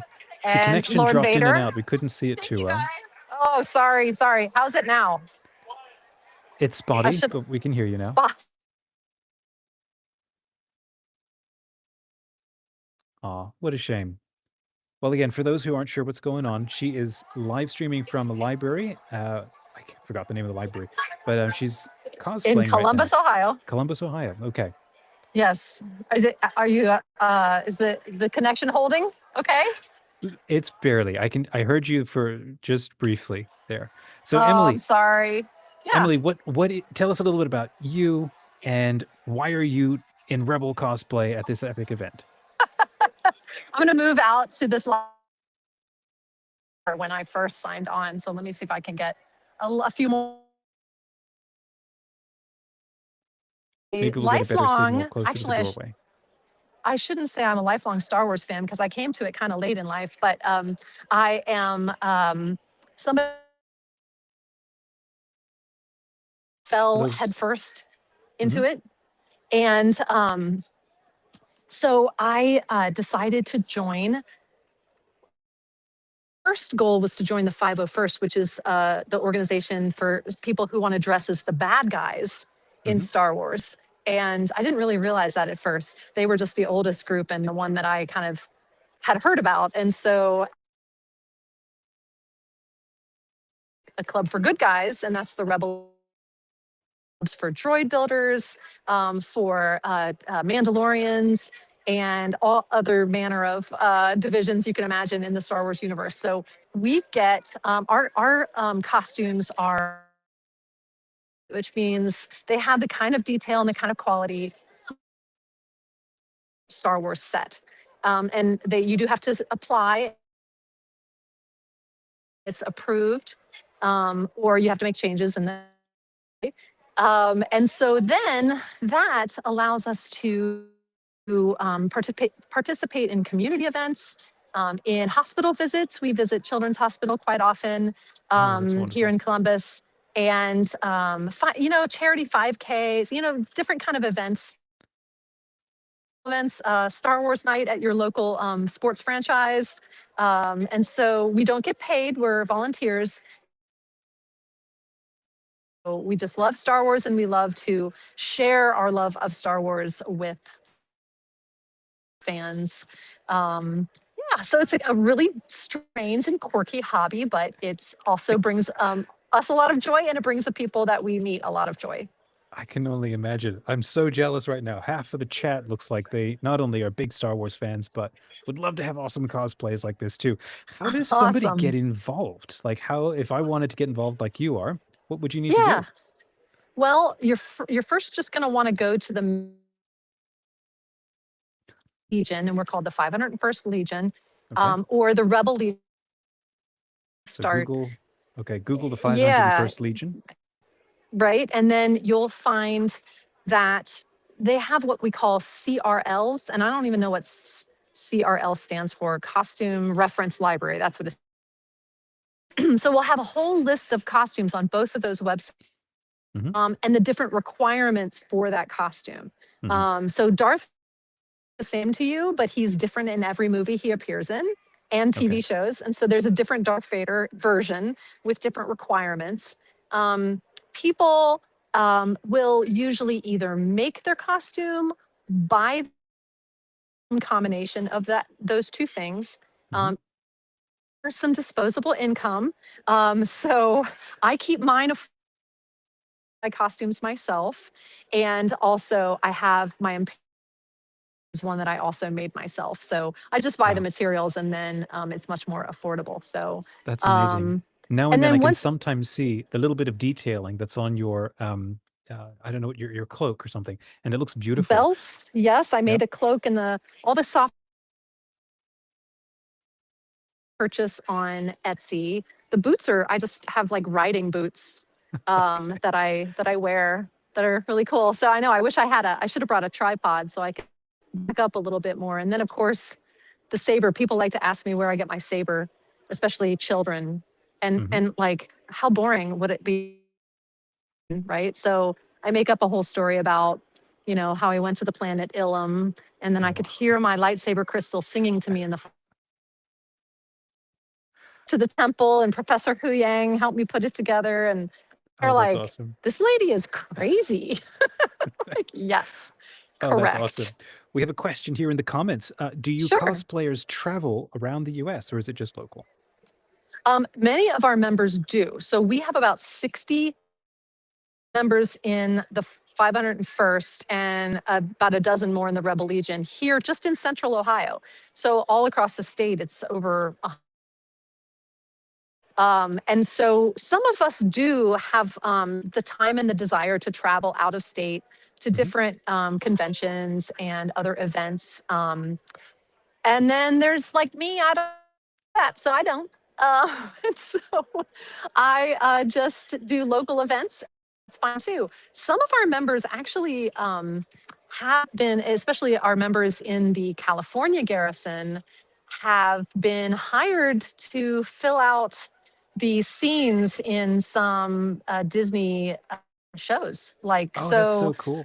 When you see in Obi-Wan Kenobi, when you have all of the stormtroopers outside the cave where Obi-Wan and the resistance people are hiding,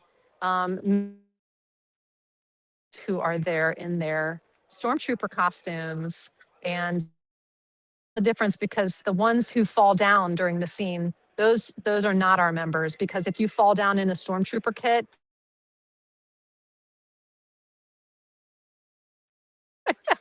because it's just plastic.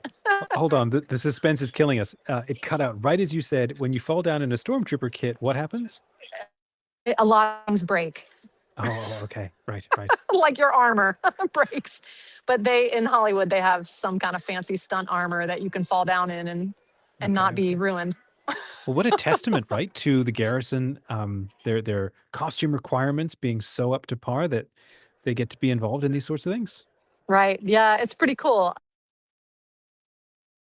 I have an affiliation with Lucasfilm in that they approve our appearances and other events. Like, basically, they don't want us to people to make profit. You know what I mean? So because we don't get paid, so we're not allowed to appear at like for-profit ticketed events, which is fine. I think that's fine for them to keep too, because we don't have to tie our participation to any kind of earnings or, Emily, is there, it's chopping in and out again really quite badly. you know, it kind of gives us a freedom. Is there another place maybe where you could go? Like maybe Like this event at the library is wonderful Star. I wish I had a thought to hop on the Wi-Fi, but I'm not sure it would be a whole lot better. Sorry about this. We should have done a test. Oh, no worries, no worries. I'm wondering if see if maybe I can- near the front doors could give you more cell signal. Right, we can try it. We can try it. We'll say we tried everything. If there's any more Because I questions am from the wearing a chat, go cloak. ahead and drop them in. Okay. Is it getting any better? I There's a think lot I'm of people seeing- here. Yeah. So they're all showing up for what? They're renting, or not renting, borrowing books, or they're coming to all see the costumes and everything? I think both. I think both. Yeah, I think that them in, and we did a bunch of really crazy social media videos to to promote it, and I think that the and then they come for the Star Wars and they stay for the literacy. So, and the library does a great job of being. I'm right at the front doors. Okay. The signal does seem to be holding a little bit better than it was. Yeah, I've got more bars. Okay. More bars. Fantastic. And there's a bunch of people here for prom as well. Okay. Well, a couple of minutes. Tell us about you, Emily. For those who have never met you, how does someone like yourself end up doing cosplaying? Like, I think you also you teach, right? I do. Ministry and faculty at Dominican University, and that's here on Columbus's. And let's see, I guess while I was staying home with my son when he was young, I really had more time to do some writing. And I started kind of doing writing about Harry Potter because the is religion and literature and theology and liturgy. And so I kept seeing these wonderful themes in Harry Potter that resounded truths I understand in the Catholic tradition. And so I was able to get some of that work published. And hi, how are you? May the and a Mandalorian helmet wanted to say stuff to me. That's awesome. So that continued, and I started a blog, and I'm and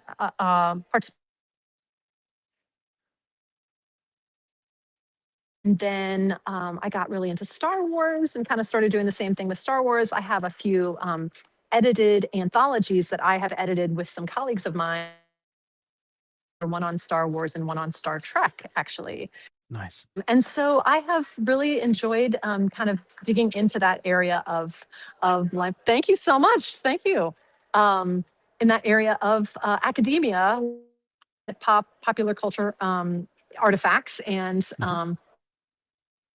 in an academic space. That sounds awesome. Emily, it was so blog fun to is have you liturgy join and us. life. Yeah, sure. I was just going to say my blog is liturgy. Read some of my writings about things like Harry Potter. That's fantastic. I'm just going to go double check.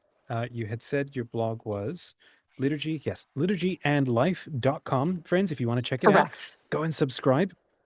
Emily, I definitely want to have you come back on the channel for please do. follow-up. Please bring, wave your lightsaber around next time so that we can see it better in higher definition. It was so fun. Thank you for taking the time to spend time with us. This was wonderful. Yeah, thank you for having me, and enjoy the rest of your event. May the force be with you. This is the way. Amen. See you. God bless you. Bye-bye. Bye-bye. Here we go, I'm gonna friends. leave. That was fun. You should be able to just close the tab, Emily. Okay. Thanks. Bye, guys. Yep, you're good.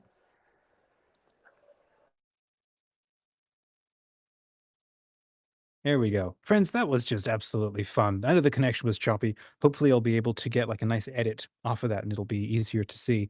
But that's the kind of fun stuff that we come to cons for. Hey, Eric, how are you? Hey, man. Good. How are you?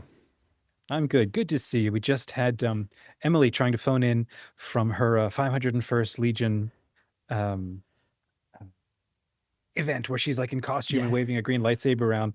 The connection, I know. unfortunately, was spotty, but it was just the dorkiest, most epic thing ever. Oh, I know. I'm sorry. My plain black shirt is a real step down from her her Jedi robes. I was I'm going to say, sure. nice haircut. I need to Thank get you. one. Well, yeah, thank you. You can really see the grays coming through now, but I appreciate that. Yeah. Well, happy LegendHaven. Likewise. Oh, that's actually pretty cool. I haven't come up with a happy LegendHaven phrase. We should do one. Actually, that's a good idea. Sounds Anyhow, like a may the fourth t-shirt. be with you.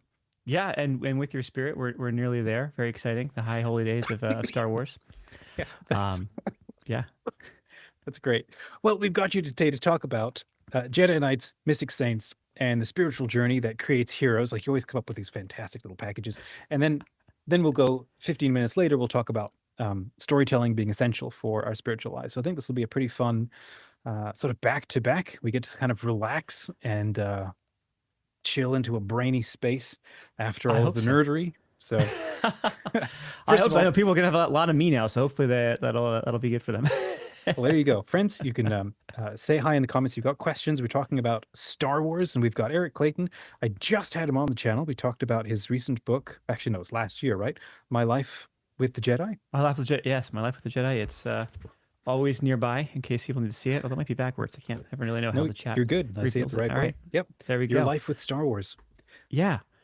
Yeah, man. So where do you want me to begin? First of all, for those who have never heard of the book, give us a quick overview of the book, and then I want to hear briefly your origin story, and then we'll get into the topic. So, what's the book Yeah. about?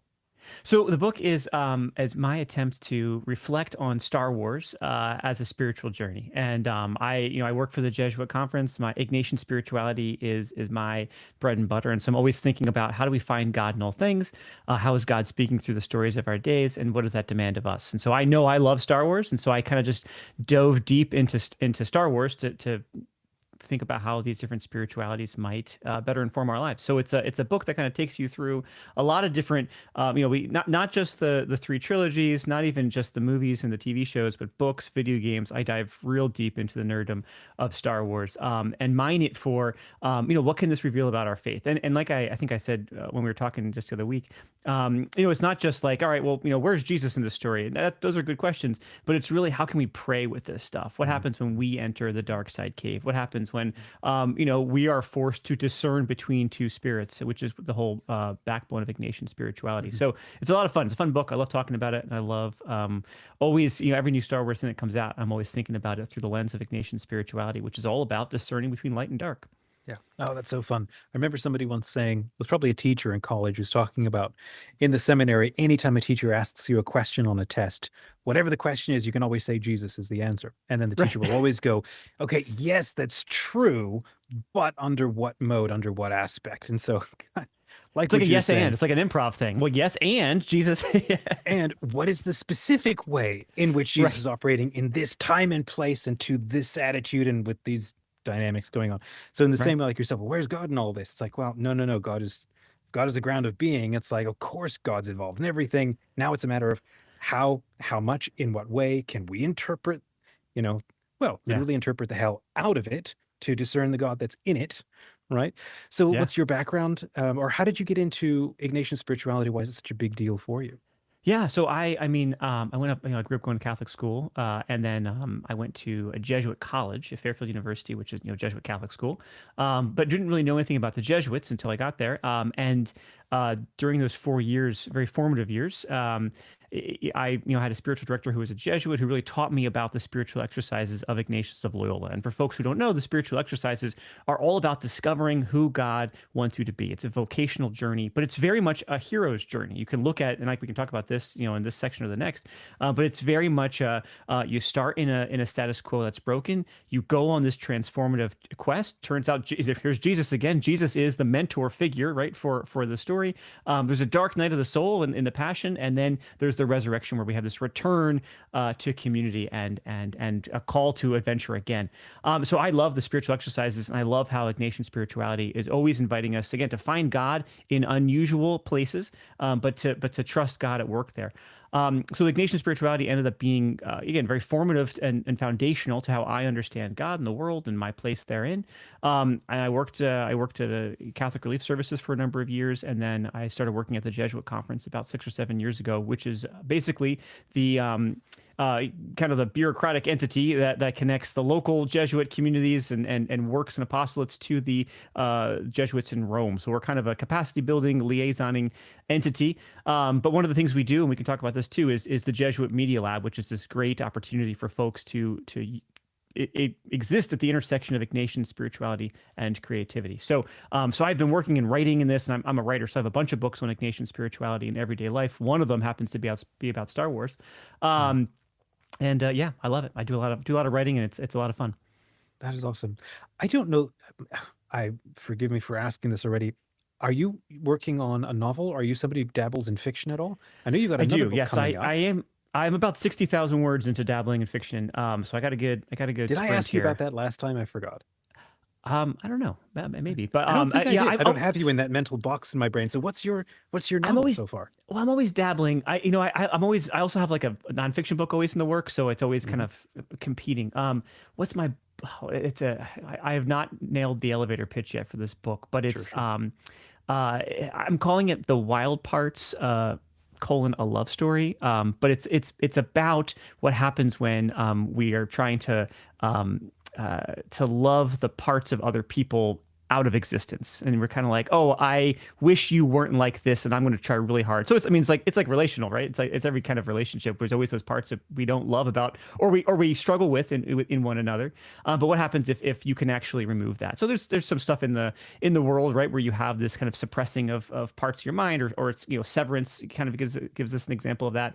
I'm kind of playing with it in kind of a quasi spiritual sci-fi adventure thing. So I, as you can tell, I've not nailed the elevator pitch, but I do have probably about 15,000 words left to write, and then I'm hoping to go back through and really understand what it's about. But that's awesome. Yeah, it's exciting. And I have this, as I told you, I have this Praying with Fairy Tales book coming out in October, and another book in the works for after By the way, that. Chat, so, did you just catch that? He said Praying with Fairy Tales, which that just sounds like I can't wait to hear where this goes. It sounds amazing. Yeah. I actually think I could drop, if people are interested, the link into the chat. If that's cool. Will that break my any first rules time seeing it as well? if I do that? There you go. It's called Where Wonder Leads. Where Wonder Leads: Finding God Through Fairy Tales, Myth, and Contemplative Prayer. It's meant to be a spiritual adventure. But anyway. Wow. That looks incredible. Man, that seems like a beautiful, like you and I were just chatting about Martin Shaw and Liturgy of the Wild last time. This seems like a beautiful follow-up to that. Yeah, I do pull a lot from Martin Shaw. Be honest, in it, because I was reading his book as I was finishing, the penultimate draft of this one. I was like, oh, I got to get some of that in there because it's his stuff is so good, so smart. But that's awesome. That's fantastic. Yeah. I wanted to ask you something about talk about the Jesuit Media Lab, right? You recently put on this fantastic event, Faith That Builds Worlds, which I totally stole and then tagged on to the end. Ours is a faith that builds worlds without end. So I'm just going to keep running with that. But talk about this Media Lab. What is it that it does, and why should people pay attention or get involved? Yeah, I can drop a link to that in the chat too if you want. I don't know if I don't know how these links are working here, but good. Jesuit Media Lab is we exist to gather, form, and unleash creatives that are informed by the Ignatian tradition in some way. And we talk about Ignatian storytelling, or our kind of vocation to be Ignatian storytellers, kind of built on these four different pillars, right? Ignatian spirituality, as I said, sees God in all things. So anything is material for a story that's struck through by the divine and can be illuminative of how God is at work in our lives. Discernment is really key in Ignatian spirituality. And so we invite people to really discern, well, what are the stories that need to be told now? What are the stories that you can uniquely tell? What is God inviting you to do in your storytelling? Not unlike what you're doing here with legend fiction, right? The imagination is central in Ignatian spirituality. The foundational story of St. Ignatius of Loyola, God speaks to him through his imagination. He's in bed. I don't want to bore people with the full Ignatian story here, but crucial crucial to his life is this war wound, right? He's struck down in battle. He's forced to go back and recover in his home, and he spends 11 months in this imaginative prayer space. He wants to go back to being to waging wars and wooing women, as I like to say it, and but when he does that, he's feeling very desolate and dry. God works in his imagination and says, well, what if you became a saint? What if you became a mystic? What if you lived a life like St. Francis or like I think St. part Dominic? of this story too, right, is his own sort of inner grit, right? Doesn't he have his leg rebroken 2 or 3 times without anesthetic Yes. because he wants to get back out there? And then when that's totally taken away, he's then offered this path that you're now talking about. Yeah. And he channels all that same strength into that. That's crucial to the story, and actually we could talk about that with Star Wars too. But this idea of he couldn't bear the idea of being in court and being having such an unsightly limp, right? His pride, the role of pride is really foundational in his story, and how his pride is what put him in front of the cannonball and got all of his fellow soldiers killed. His pride is what tells him he has to keep breaking his leg because he has to look the part, and ultimately he steps into the unknown, allowing God to work. Well, in his imagination, I can't even imagine what life might be if I don't go back there, but I'm going to trust in a God who is calling me that way anyway. And the imagination is central in Ignatian prayer, because we're called to imagine ourselves in the scene, which is what I'm doing in that fairy tales book.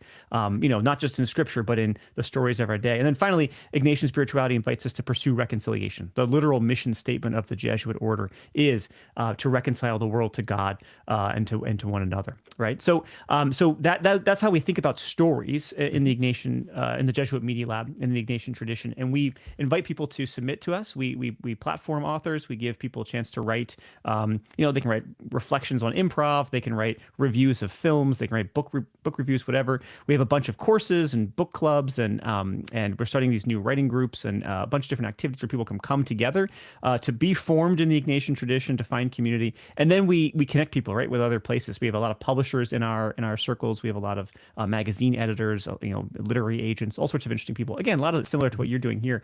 And so it's a great place if folks are interested in, if folks are informed by or excited about the Ignatian spiritual tradition. I'd invite folks to get involved. You can contact me. We're doing a lot of really, really cool and fun stuff. And throughout time, right, Jesuits have done a lot in the arts. Like, you find a lot of Jesuits in theater, in visual arts, writing novels, and Jesuits are often characters in stories, both for good and for ill.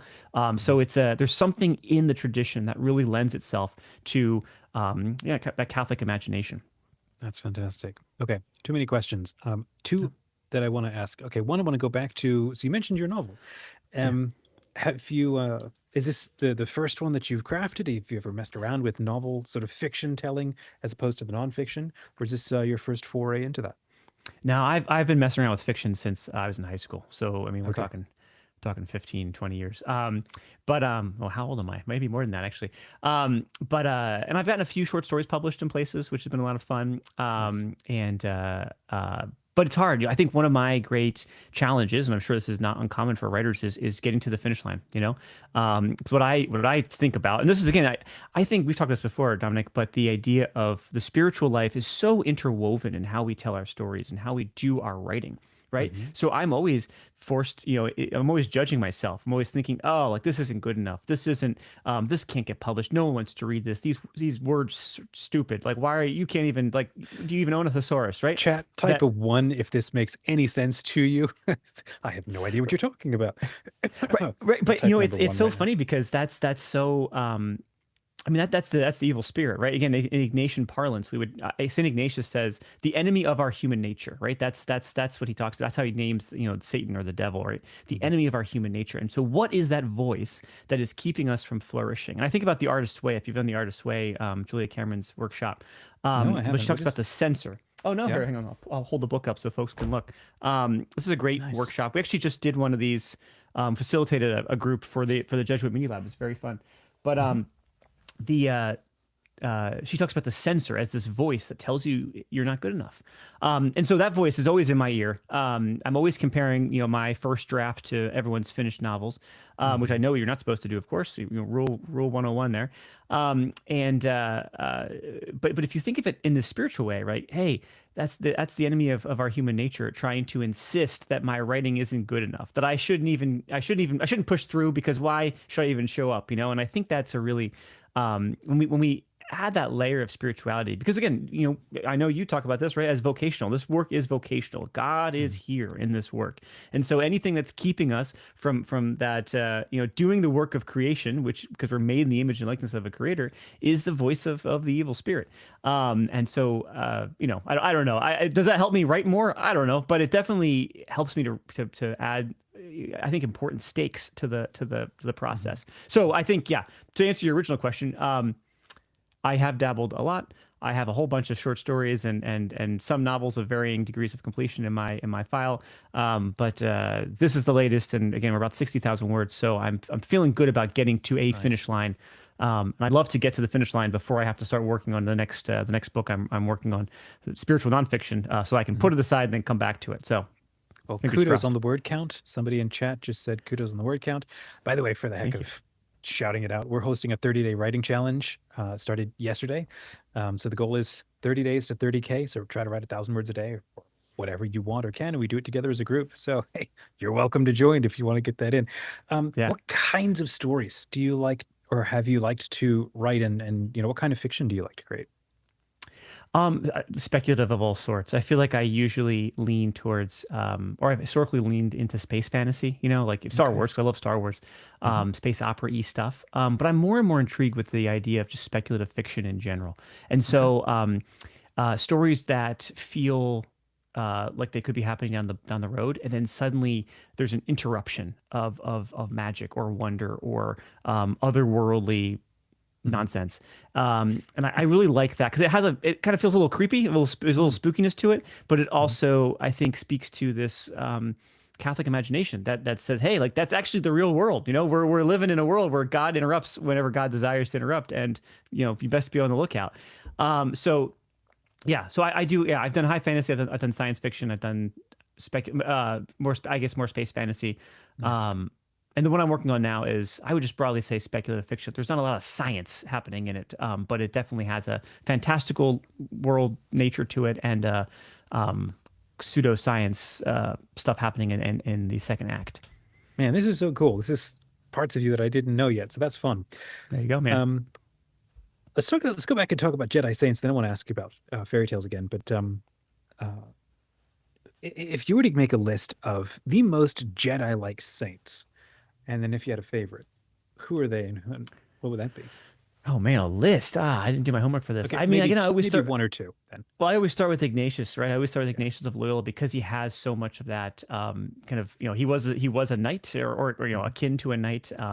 But the spiritual life is what he ultimately had to sink into, and I think there's a lot of good. Is he Star similar Wars to any stuff. Star Wars figure? Like, you would match him up with anybody? Is he like a Qui-Gon? I wouldn't compare him to a Qui-Gon. Let me think. I'll tell you this. I'll answer your question from a different path. I was on a podcast several months ago, and the hosts, stop me if I've already told you this story, but the host said to me, who from Star Wars world would you elect Pope? And did I tell this already? Did we talk about this? No, you didn't. Go ahead. And I said Qui-Gon Jinn, obviously, and they were shocked. I said, well, why? I said, because Qui-Gon Jinn is of the people, right? He wants to, he's engaged with the living force, as well as the cosmic force. He passionately loves the institution of the Jedi Order, but he also knows that it needs to be closer to the people, and there are flaws that need to be addressed. And so he was very, Qui-Gon was ahead of his time, and so I always thought of, in some ways, Pope Francis akin to Qui-Gon Jinn. That was who the Pope was when I was asked that question. And so again, Pope Francis is not a saint, and Qui-Gon Jinn is not a pope, but I think that those qualities are really helpful. What other saints? I don't know. How about you? What do you think? I bet you have somebody in mind.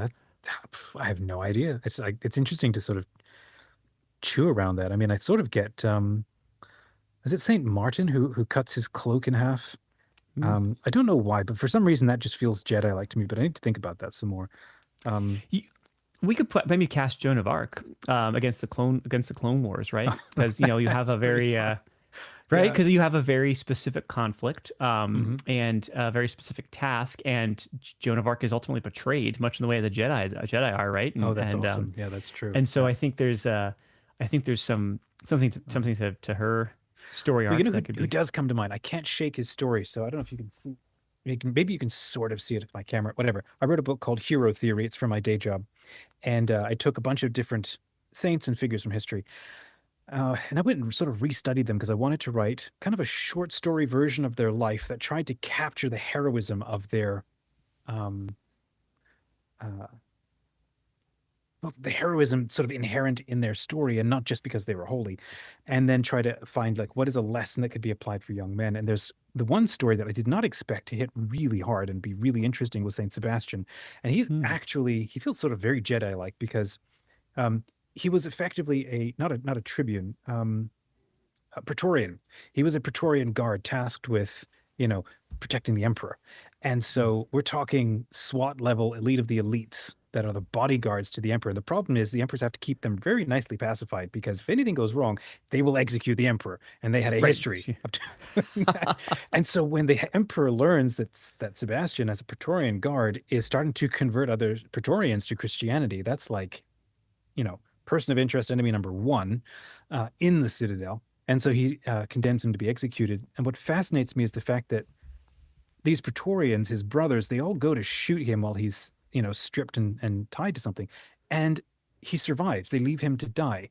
That tells me one of two things: they're either really bad shots or they shot to miss. They're not bad shots.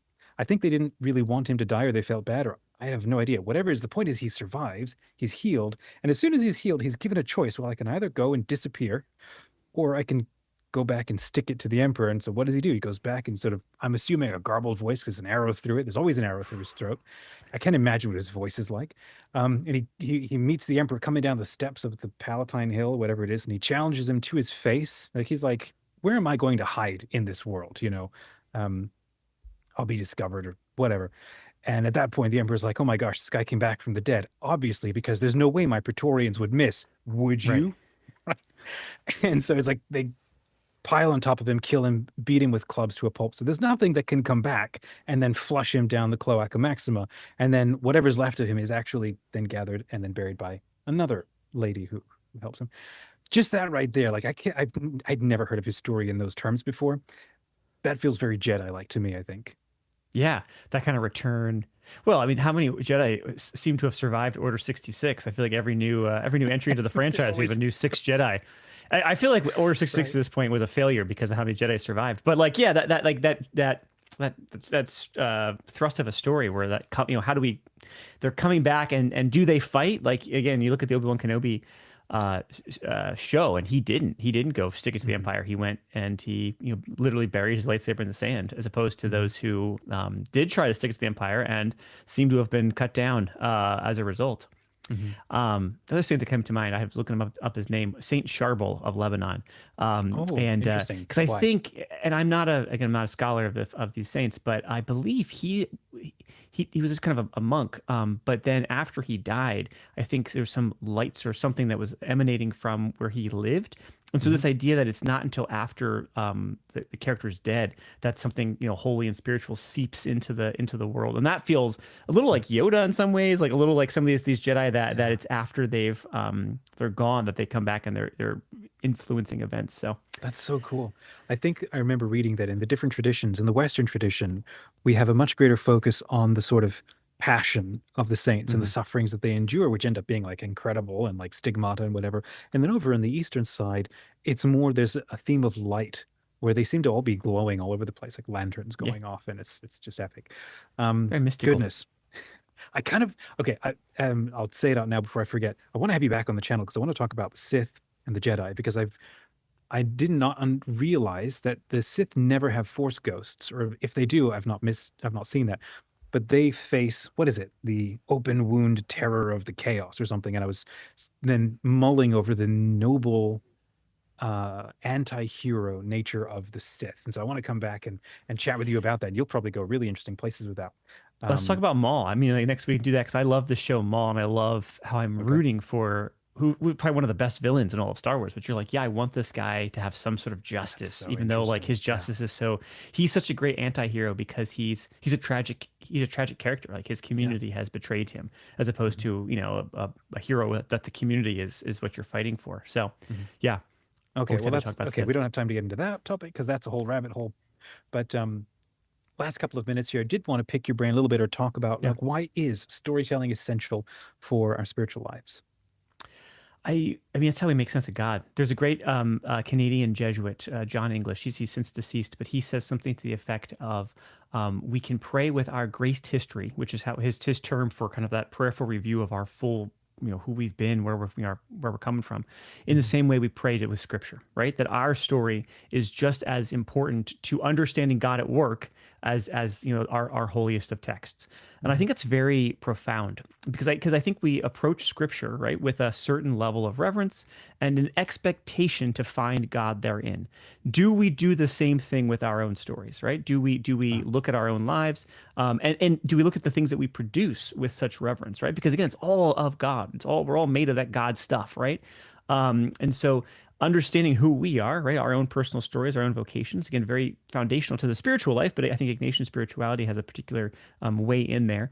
But then thinking about the stories that the storyteller is telling, I think is a very just profound spiritual questions. And these things are bound up in who we are and our deepest desires, and how those deepest desires quite literally appear on the page. We got to pay attention to that. Yeah, no, I think it's so true. And I'm pretty sure I'm paraphrasing Martin Shaw badly, but I think he's got a quote that's like, stories are how our souls survive. Yeah. I think it's absolutely true. What do you think about that? What goes through your mind? I mean, how does it not? Like, it's just funny because it feels to me like storytelling in some ways is very trendy the last couple of years, and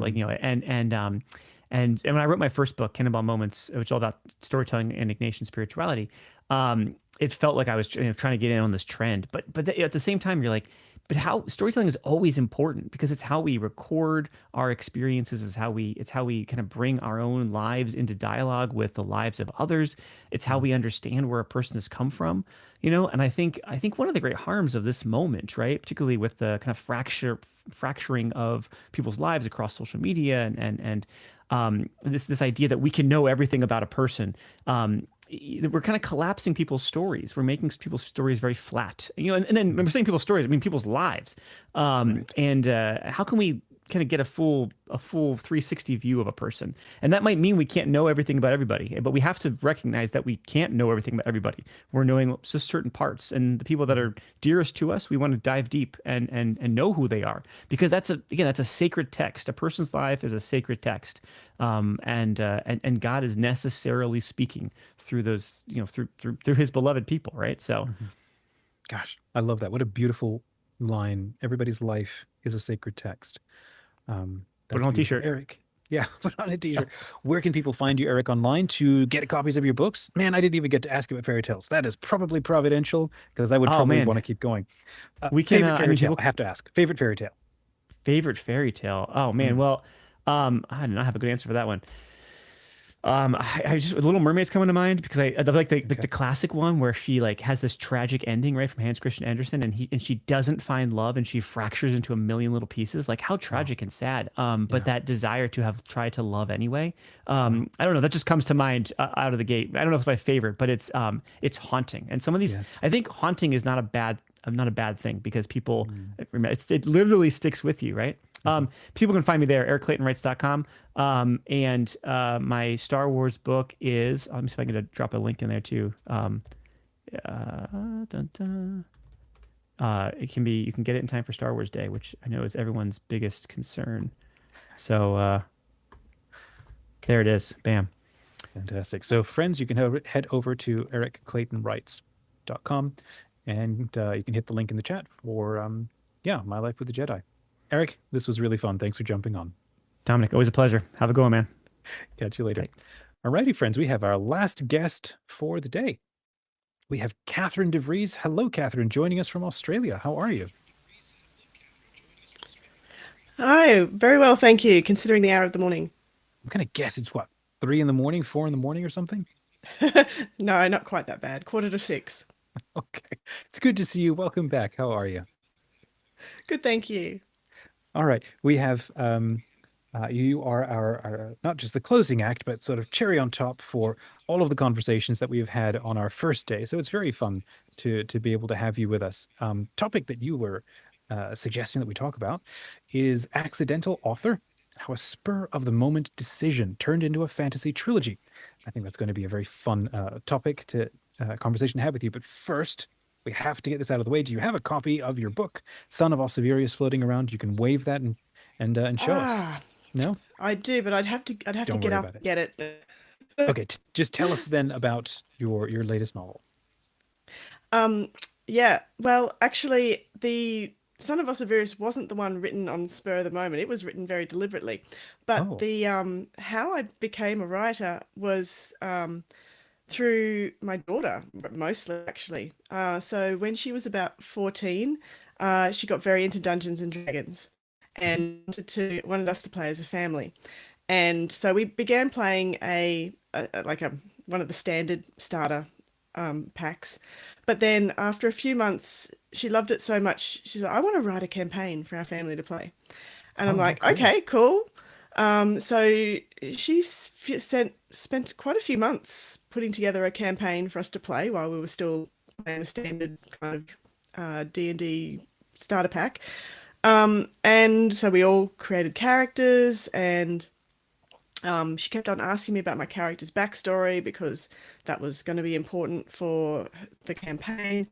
And we started playing, and it was so much fun. Like, she was the dungeon master, and I was one of the characters, and so my daughter and son also had characters to play, and the 14-year-old daughter, she also made up lots and lots of NPCs, and she was playing all of those. So we're having a lot of fun. It was a really bright spot in our family life, which was quite heavy otherwise and difficult. And I wanted to cherish that time. I didn't want to forget it, so I decided I was going to chronicle our gameplay.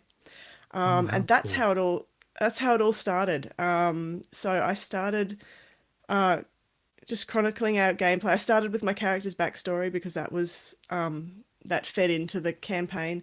And that took several chapters to get through. I was kind of chapterizing it a bit. And like just words and words and words just kept on pouring out and pouring out and pouring out. And you hadn't Thousands written and a novel thousands. before then, right? Never. Wow. Okay. I hadn't thought about it, hadn't attempted it, hadn't even considered it. But then like all these words were coming out, and like I got up to something about, I don't know, 50,000, 80,000, something like that. Oh, And wow. then I Googled, how long is a novel? Because it was seeming like Right. this was turning into one. And yeah, and I'm like, oh my goodness, like I'm around that word count already. And we barely even got into the campaign. So yeah, but initially it was just, I thought, okay, I'll chronicle it, it'll be fun. I'll print out a couple of copies that we can, each keep as and laugh about later, years down the track.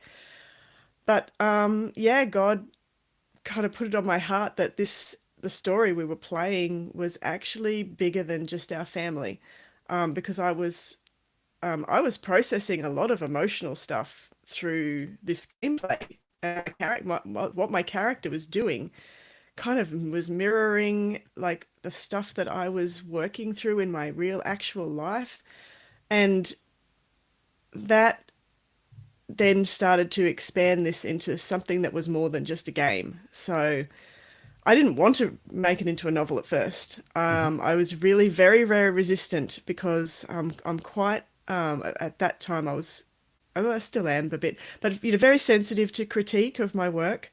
And the idea of putting this very personal journey like out there for anyone to just tear to shreds and give a 1-star review, like that was terrifying. And it took me quite a long time and a lot of long walks with God. And I just kept on saying, okay, if this is your story, I'll do what you want with it. But like, this is really scary and I don't know if I want to do this. And anyway, yeah, eventually I kind of settled of, okay, yes, I will do the best I possibly can with this story for you. because it's yours and you want it out in the world. It's not, it's not just for me. Other people can be helped by it. So then I was all very much about getting it as professional as I possibly could, learning all the craft I could, seeking an editor out, all that kind of stuff. But yeah, all started with a spur of the moment decision to chronicle our family's D&D game.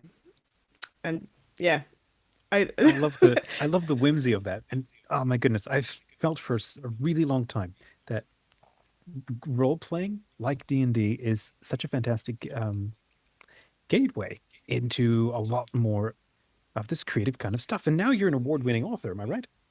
Yes, that's right. I mean, what a journey. How did that happen? Well, after I'd spent a lot of time on craft and writing and that, but I still felt like I still very much suffered from imposter syndrome, because it was originally my daughter's idea. I was just riffing off her basically, and I thought, I'm not a real author because I didn't come up with the idea myself. I wrote every single word, but because the idea didn't come from me, I did not consider myself a real author.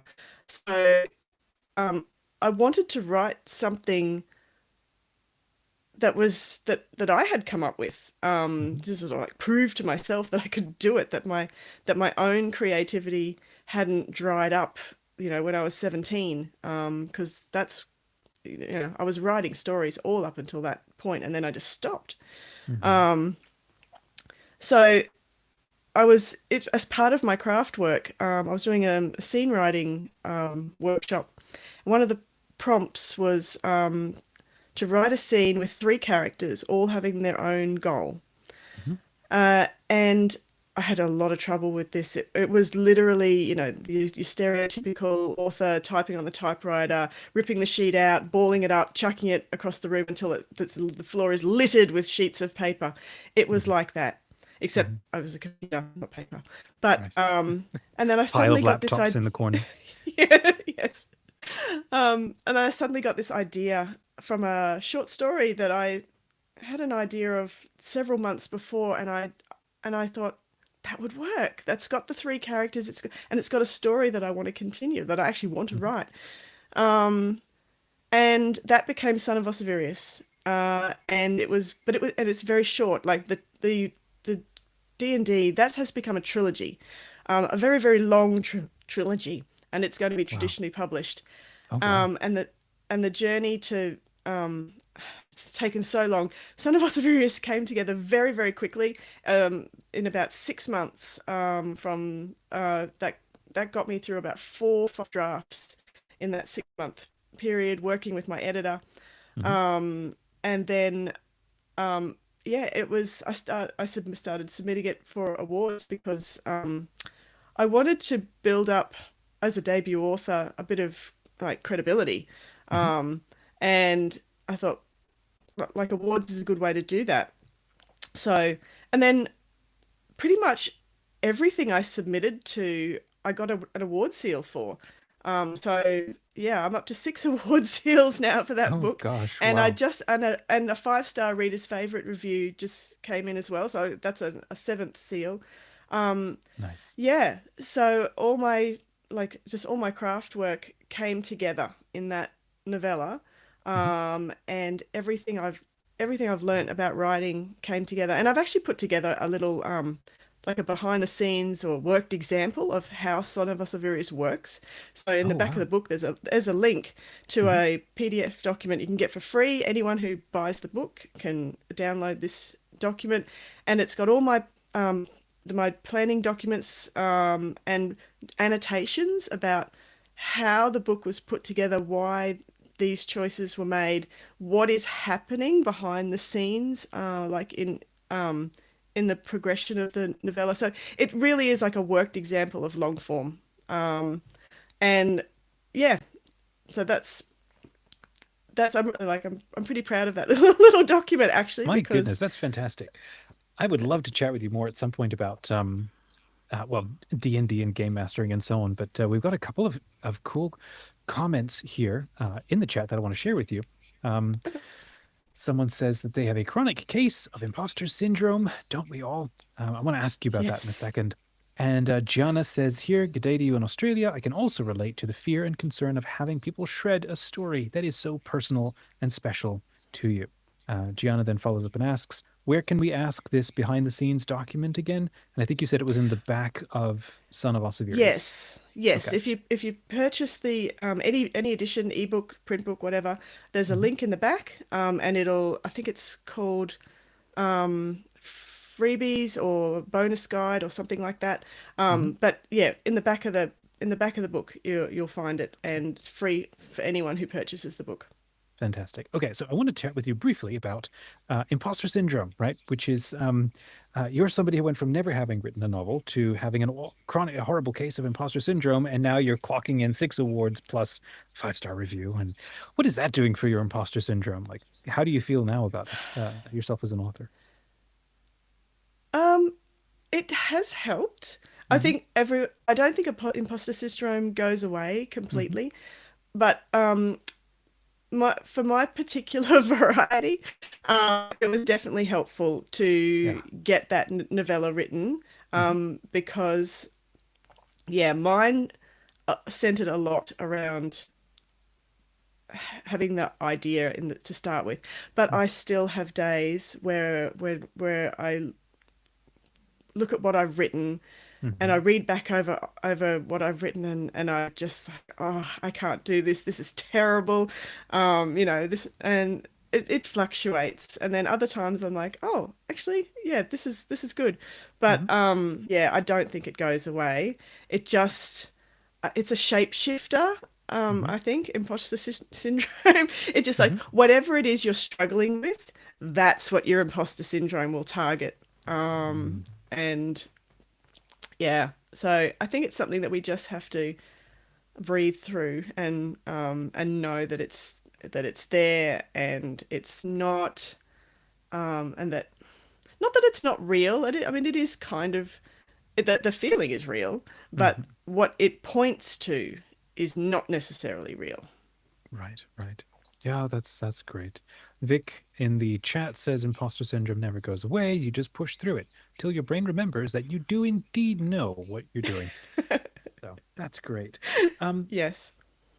Cathryn, you've recorded a masterclass that you now maybe have available on your website, but it is available for somebody who gets the premier tier level ticket, and it's a masterclass that we're going to make available only for Legend Fiction members. Let's talk a little bit about that special masterclass. Yeah, so that's all about character goals, which is interesting because, Son of Osirius started off with 3 characters, each with their own goal. But the character goals I've found are a really key thing to just unlocking like a manuscript, especially this idea of the messy middle. So, like, if a character has 2 sides to their goal, they have something they want, something that they are pursuing, but they also have something that they're avoiding. And defining both halves of that character goal is super important to the character, the growth of the character, because what they're avoiding provides the stakes, and it provides the tension, and it really helps guide the whole novel, but also each scene, so that it's really compelling and readers don't want to put it down, and we don't suffer from the messy middle, because we know what our character is avoiding the whole time. So the middle doesn't sag into this, well, there's things happening, but like, what are they actually leading to? Like, so I really think it eliminates that problem that so many writers have. Right. And that's why I wanted to put together this a workshop on it, so that other people could unsag the middle of their stories. There you go. Well, I think what it definitely does is it puts your novel on easy mode, because if you figure out those 2 parts to your characters, it's like all the pieces suddenly fall into place, and you know exactly what to do and what not to do. And like it's a 45 almost 50-minute masterclass, and you walk through very careful sort of step by step how to think about it, and there's tons of examples, and it's extremely helpful. And I immediately started applying it to my novel while we were listening to it, and it's like, oh, you just helped me figure out my novel that I'd already thought I'd finished writing, and I hadn't. I need to go back and now tighten things up. So you certainly, just grabbing that masterclass helps you put your novel in easy mode. And I know that I can say this because you're an award-winning author who came out the gate with their first novel and just blown everybody away. And so you figured that out, and it's obviously created for a compelling novel. Well, Cathryn, where can people find you online to get a copy of your book? And then your D&D series, that trilogy sounds absolutely fantastic. When are you hoping that might be released? 2027, that one will be coming out with my publisher. And if you join my mailing list, you'll know exactly when it's coming out, because I'm always telling my readers the important news. But so you can find me at eclectaperennial.com. That's my website. Hopefully there'll be a link for it somewhere. But I'm Eclecta Perennial on most socials as well. So that's where you can find me. Brilliant. And for those who are checking the schedule on the LegendHaven website, you can scroll down, and then wherever you see basically Cathryn's face, you can tap that and it'll take you over to the to her website. Everything is linked over there. And then I think you're also hosting an event in the expo at some point to do a read through of your book. Yes, tomorrow. Yeah, looking forward to it. I think it'll be fun. All right. Well, thank you so much for jumping on, especially at an early hour, but it was nice to see you again. Yes, you too. Have a fantastic rest of your day and hope you enjoy the con. All right. Thank you. Bye. God bless, Cathryn. God bless. And thanks for everybody who's joining the rest of this live stream in this conversation. We're now at the top of the hour, and we will start closing it out. I'm just going to hit play on a little trailer that we now have about our 30-day writing challenge. So I played it last time, and I'm going to run it again, because if you've never thought of getting that novel written, well, we've got a group of us hanging out together to do this writing challenge, and I think you're going to enjoy it. Give it a watch. Where did my link go? Challenge. There we go. Storytelling is meaning making, and it has always been. We don't think of the printed book as a technology anymore, but in fact, that's what it is. We have a Catholic imagination, a Catholic perspective on the stories of the culture. Writing faster is actually easier because you don't forget everything. My quiet time is at a real premium. I don't have much time to stare at the blank page. I'm gonna create something that I enjoy. Artists are the early warning detection system of society, that they are the first ones that kind of see what's coming. Set aside time every day to work. And sometimes it doesn't always work out. That's okay, I don't get discouraged. Shoving your imagination into a single box doesn't allow for the spirit to move in other ways. Good art, good writing, good music does not want to exist, okay? So you have to fight for it to be in the world. You have to start by being honest about yourself, about, am I wise and brave? And, the answer in my case is, well, not very. Especially if you look at like medieval bestiaries or different things have all of this cool, crazy symbolism related to the Christian understanding behind different monsters. And you have a story in you. It's already there. The only thing you need to do is to nurture it and to give it room to grow. Where in that fiction are you going to bring that person who reads your story? We need more stories and a million more storytellers to give us fresh reasons to heal this world, gather in fellowship, and plant a village in Mordor.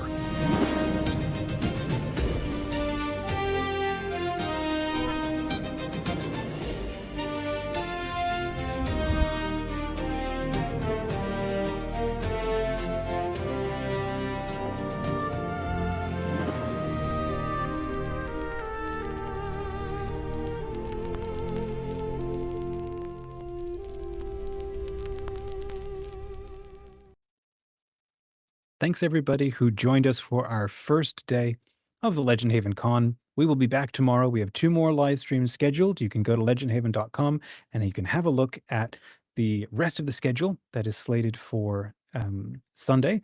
And then in about an hour, I'm going to be hosting a Create a Novel workshop where a bunch of us are going to get together in a Google Meet room, and we're just going to sit back and have fun world building a novel from scratch and see what we shall see what we shall come up with, what kind of fun we're going to have. It'll be a fun exercise, I think, for a lot of us who are the readers and the fans who've kind of always wished or wanted to make a novel, but never quite knew how. And you don't have to come share all of your special ideas, but you can come get a sense of what to start doing together, and we can start voting on interesting things. And maybe by the end, we'll start coming up with an outline of an interesting novel. And who knows what'll happen after that. But it's a fun way to start messing around with and workshopping backstory and world building and climax and some of these sorts of things. So it's our first time trying this. I think it's going to be a lot of fun. I'm hosting one tonight, and then I'll do it again tomorrow. And if you haven't yet seen the schedule for tomorrow, we've got a bunch of live storytelling read-alouds. So we would love to see you there. And this is all being hosted inside the expo. So we've got 2 more live streams that are shared here on the channel that are packed. I think they're going to be fun and stimulating and interesting and inspiring for you and your journey as an author. And then come and join us inside the con. And then, as you saw, we've got a 30-day writing challenge. So the con is just the beginning of wonderful and epic things for you. If you've ever thought of writing a novel, you don't have to punch out 30,000 words. You could do, 10 words a day, 100 words a day. It's really about building the habit together. And then what we do is every day drop a little short video to inspire you from other published authors who've been on the channel and on interviews and who love collaborating with this whole legend fiction mission. So till tomorrow, have a wonderful rest of your day, and may the lore be with you. This is the way.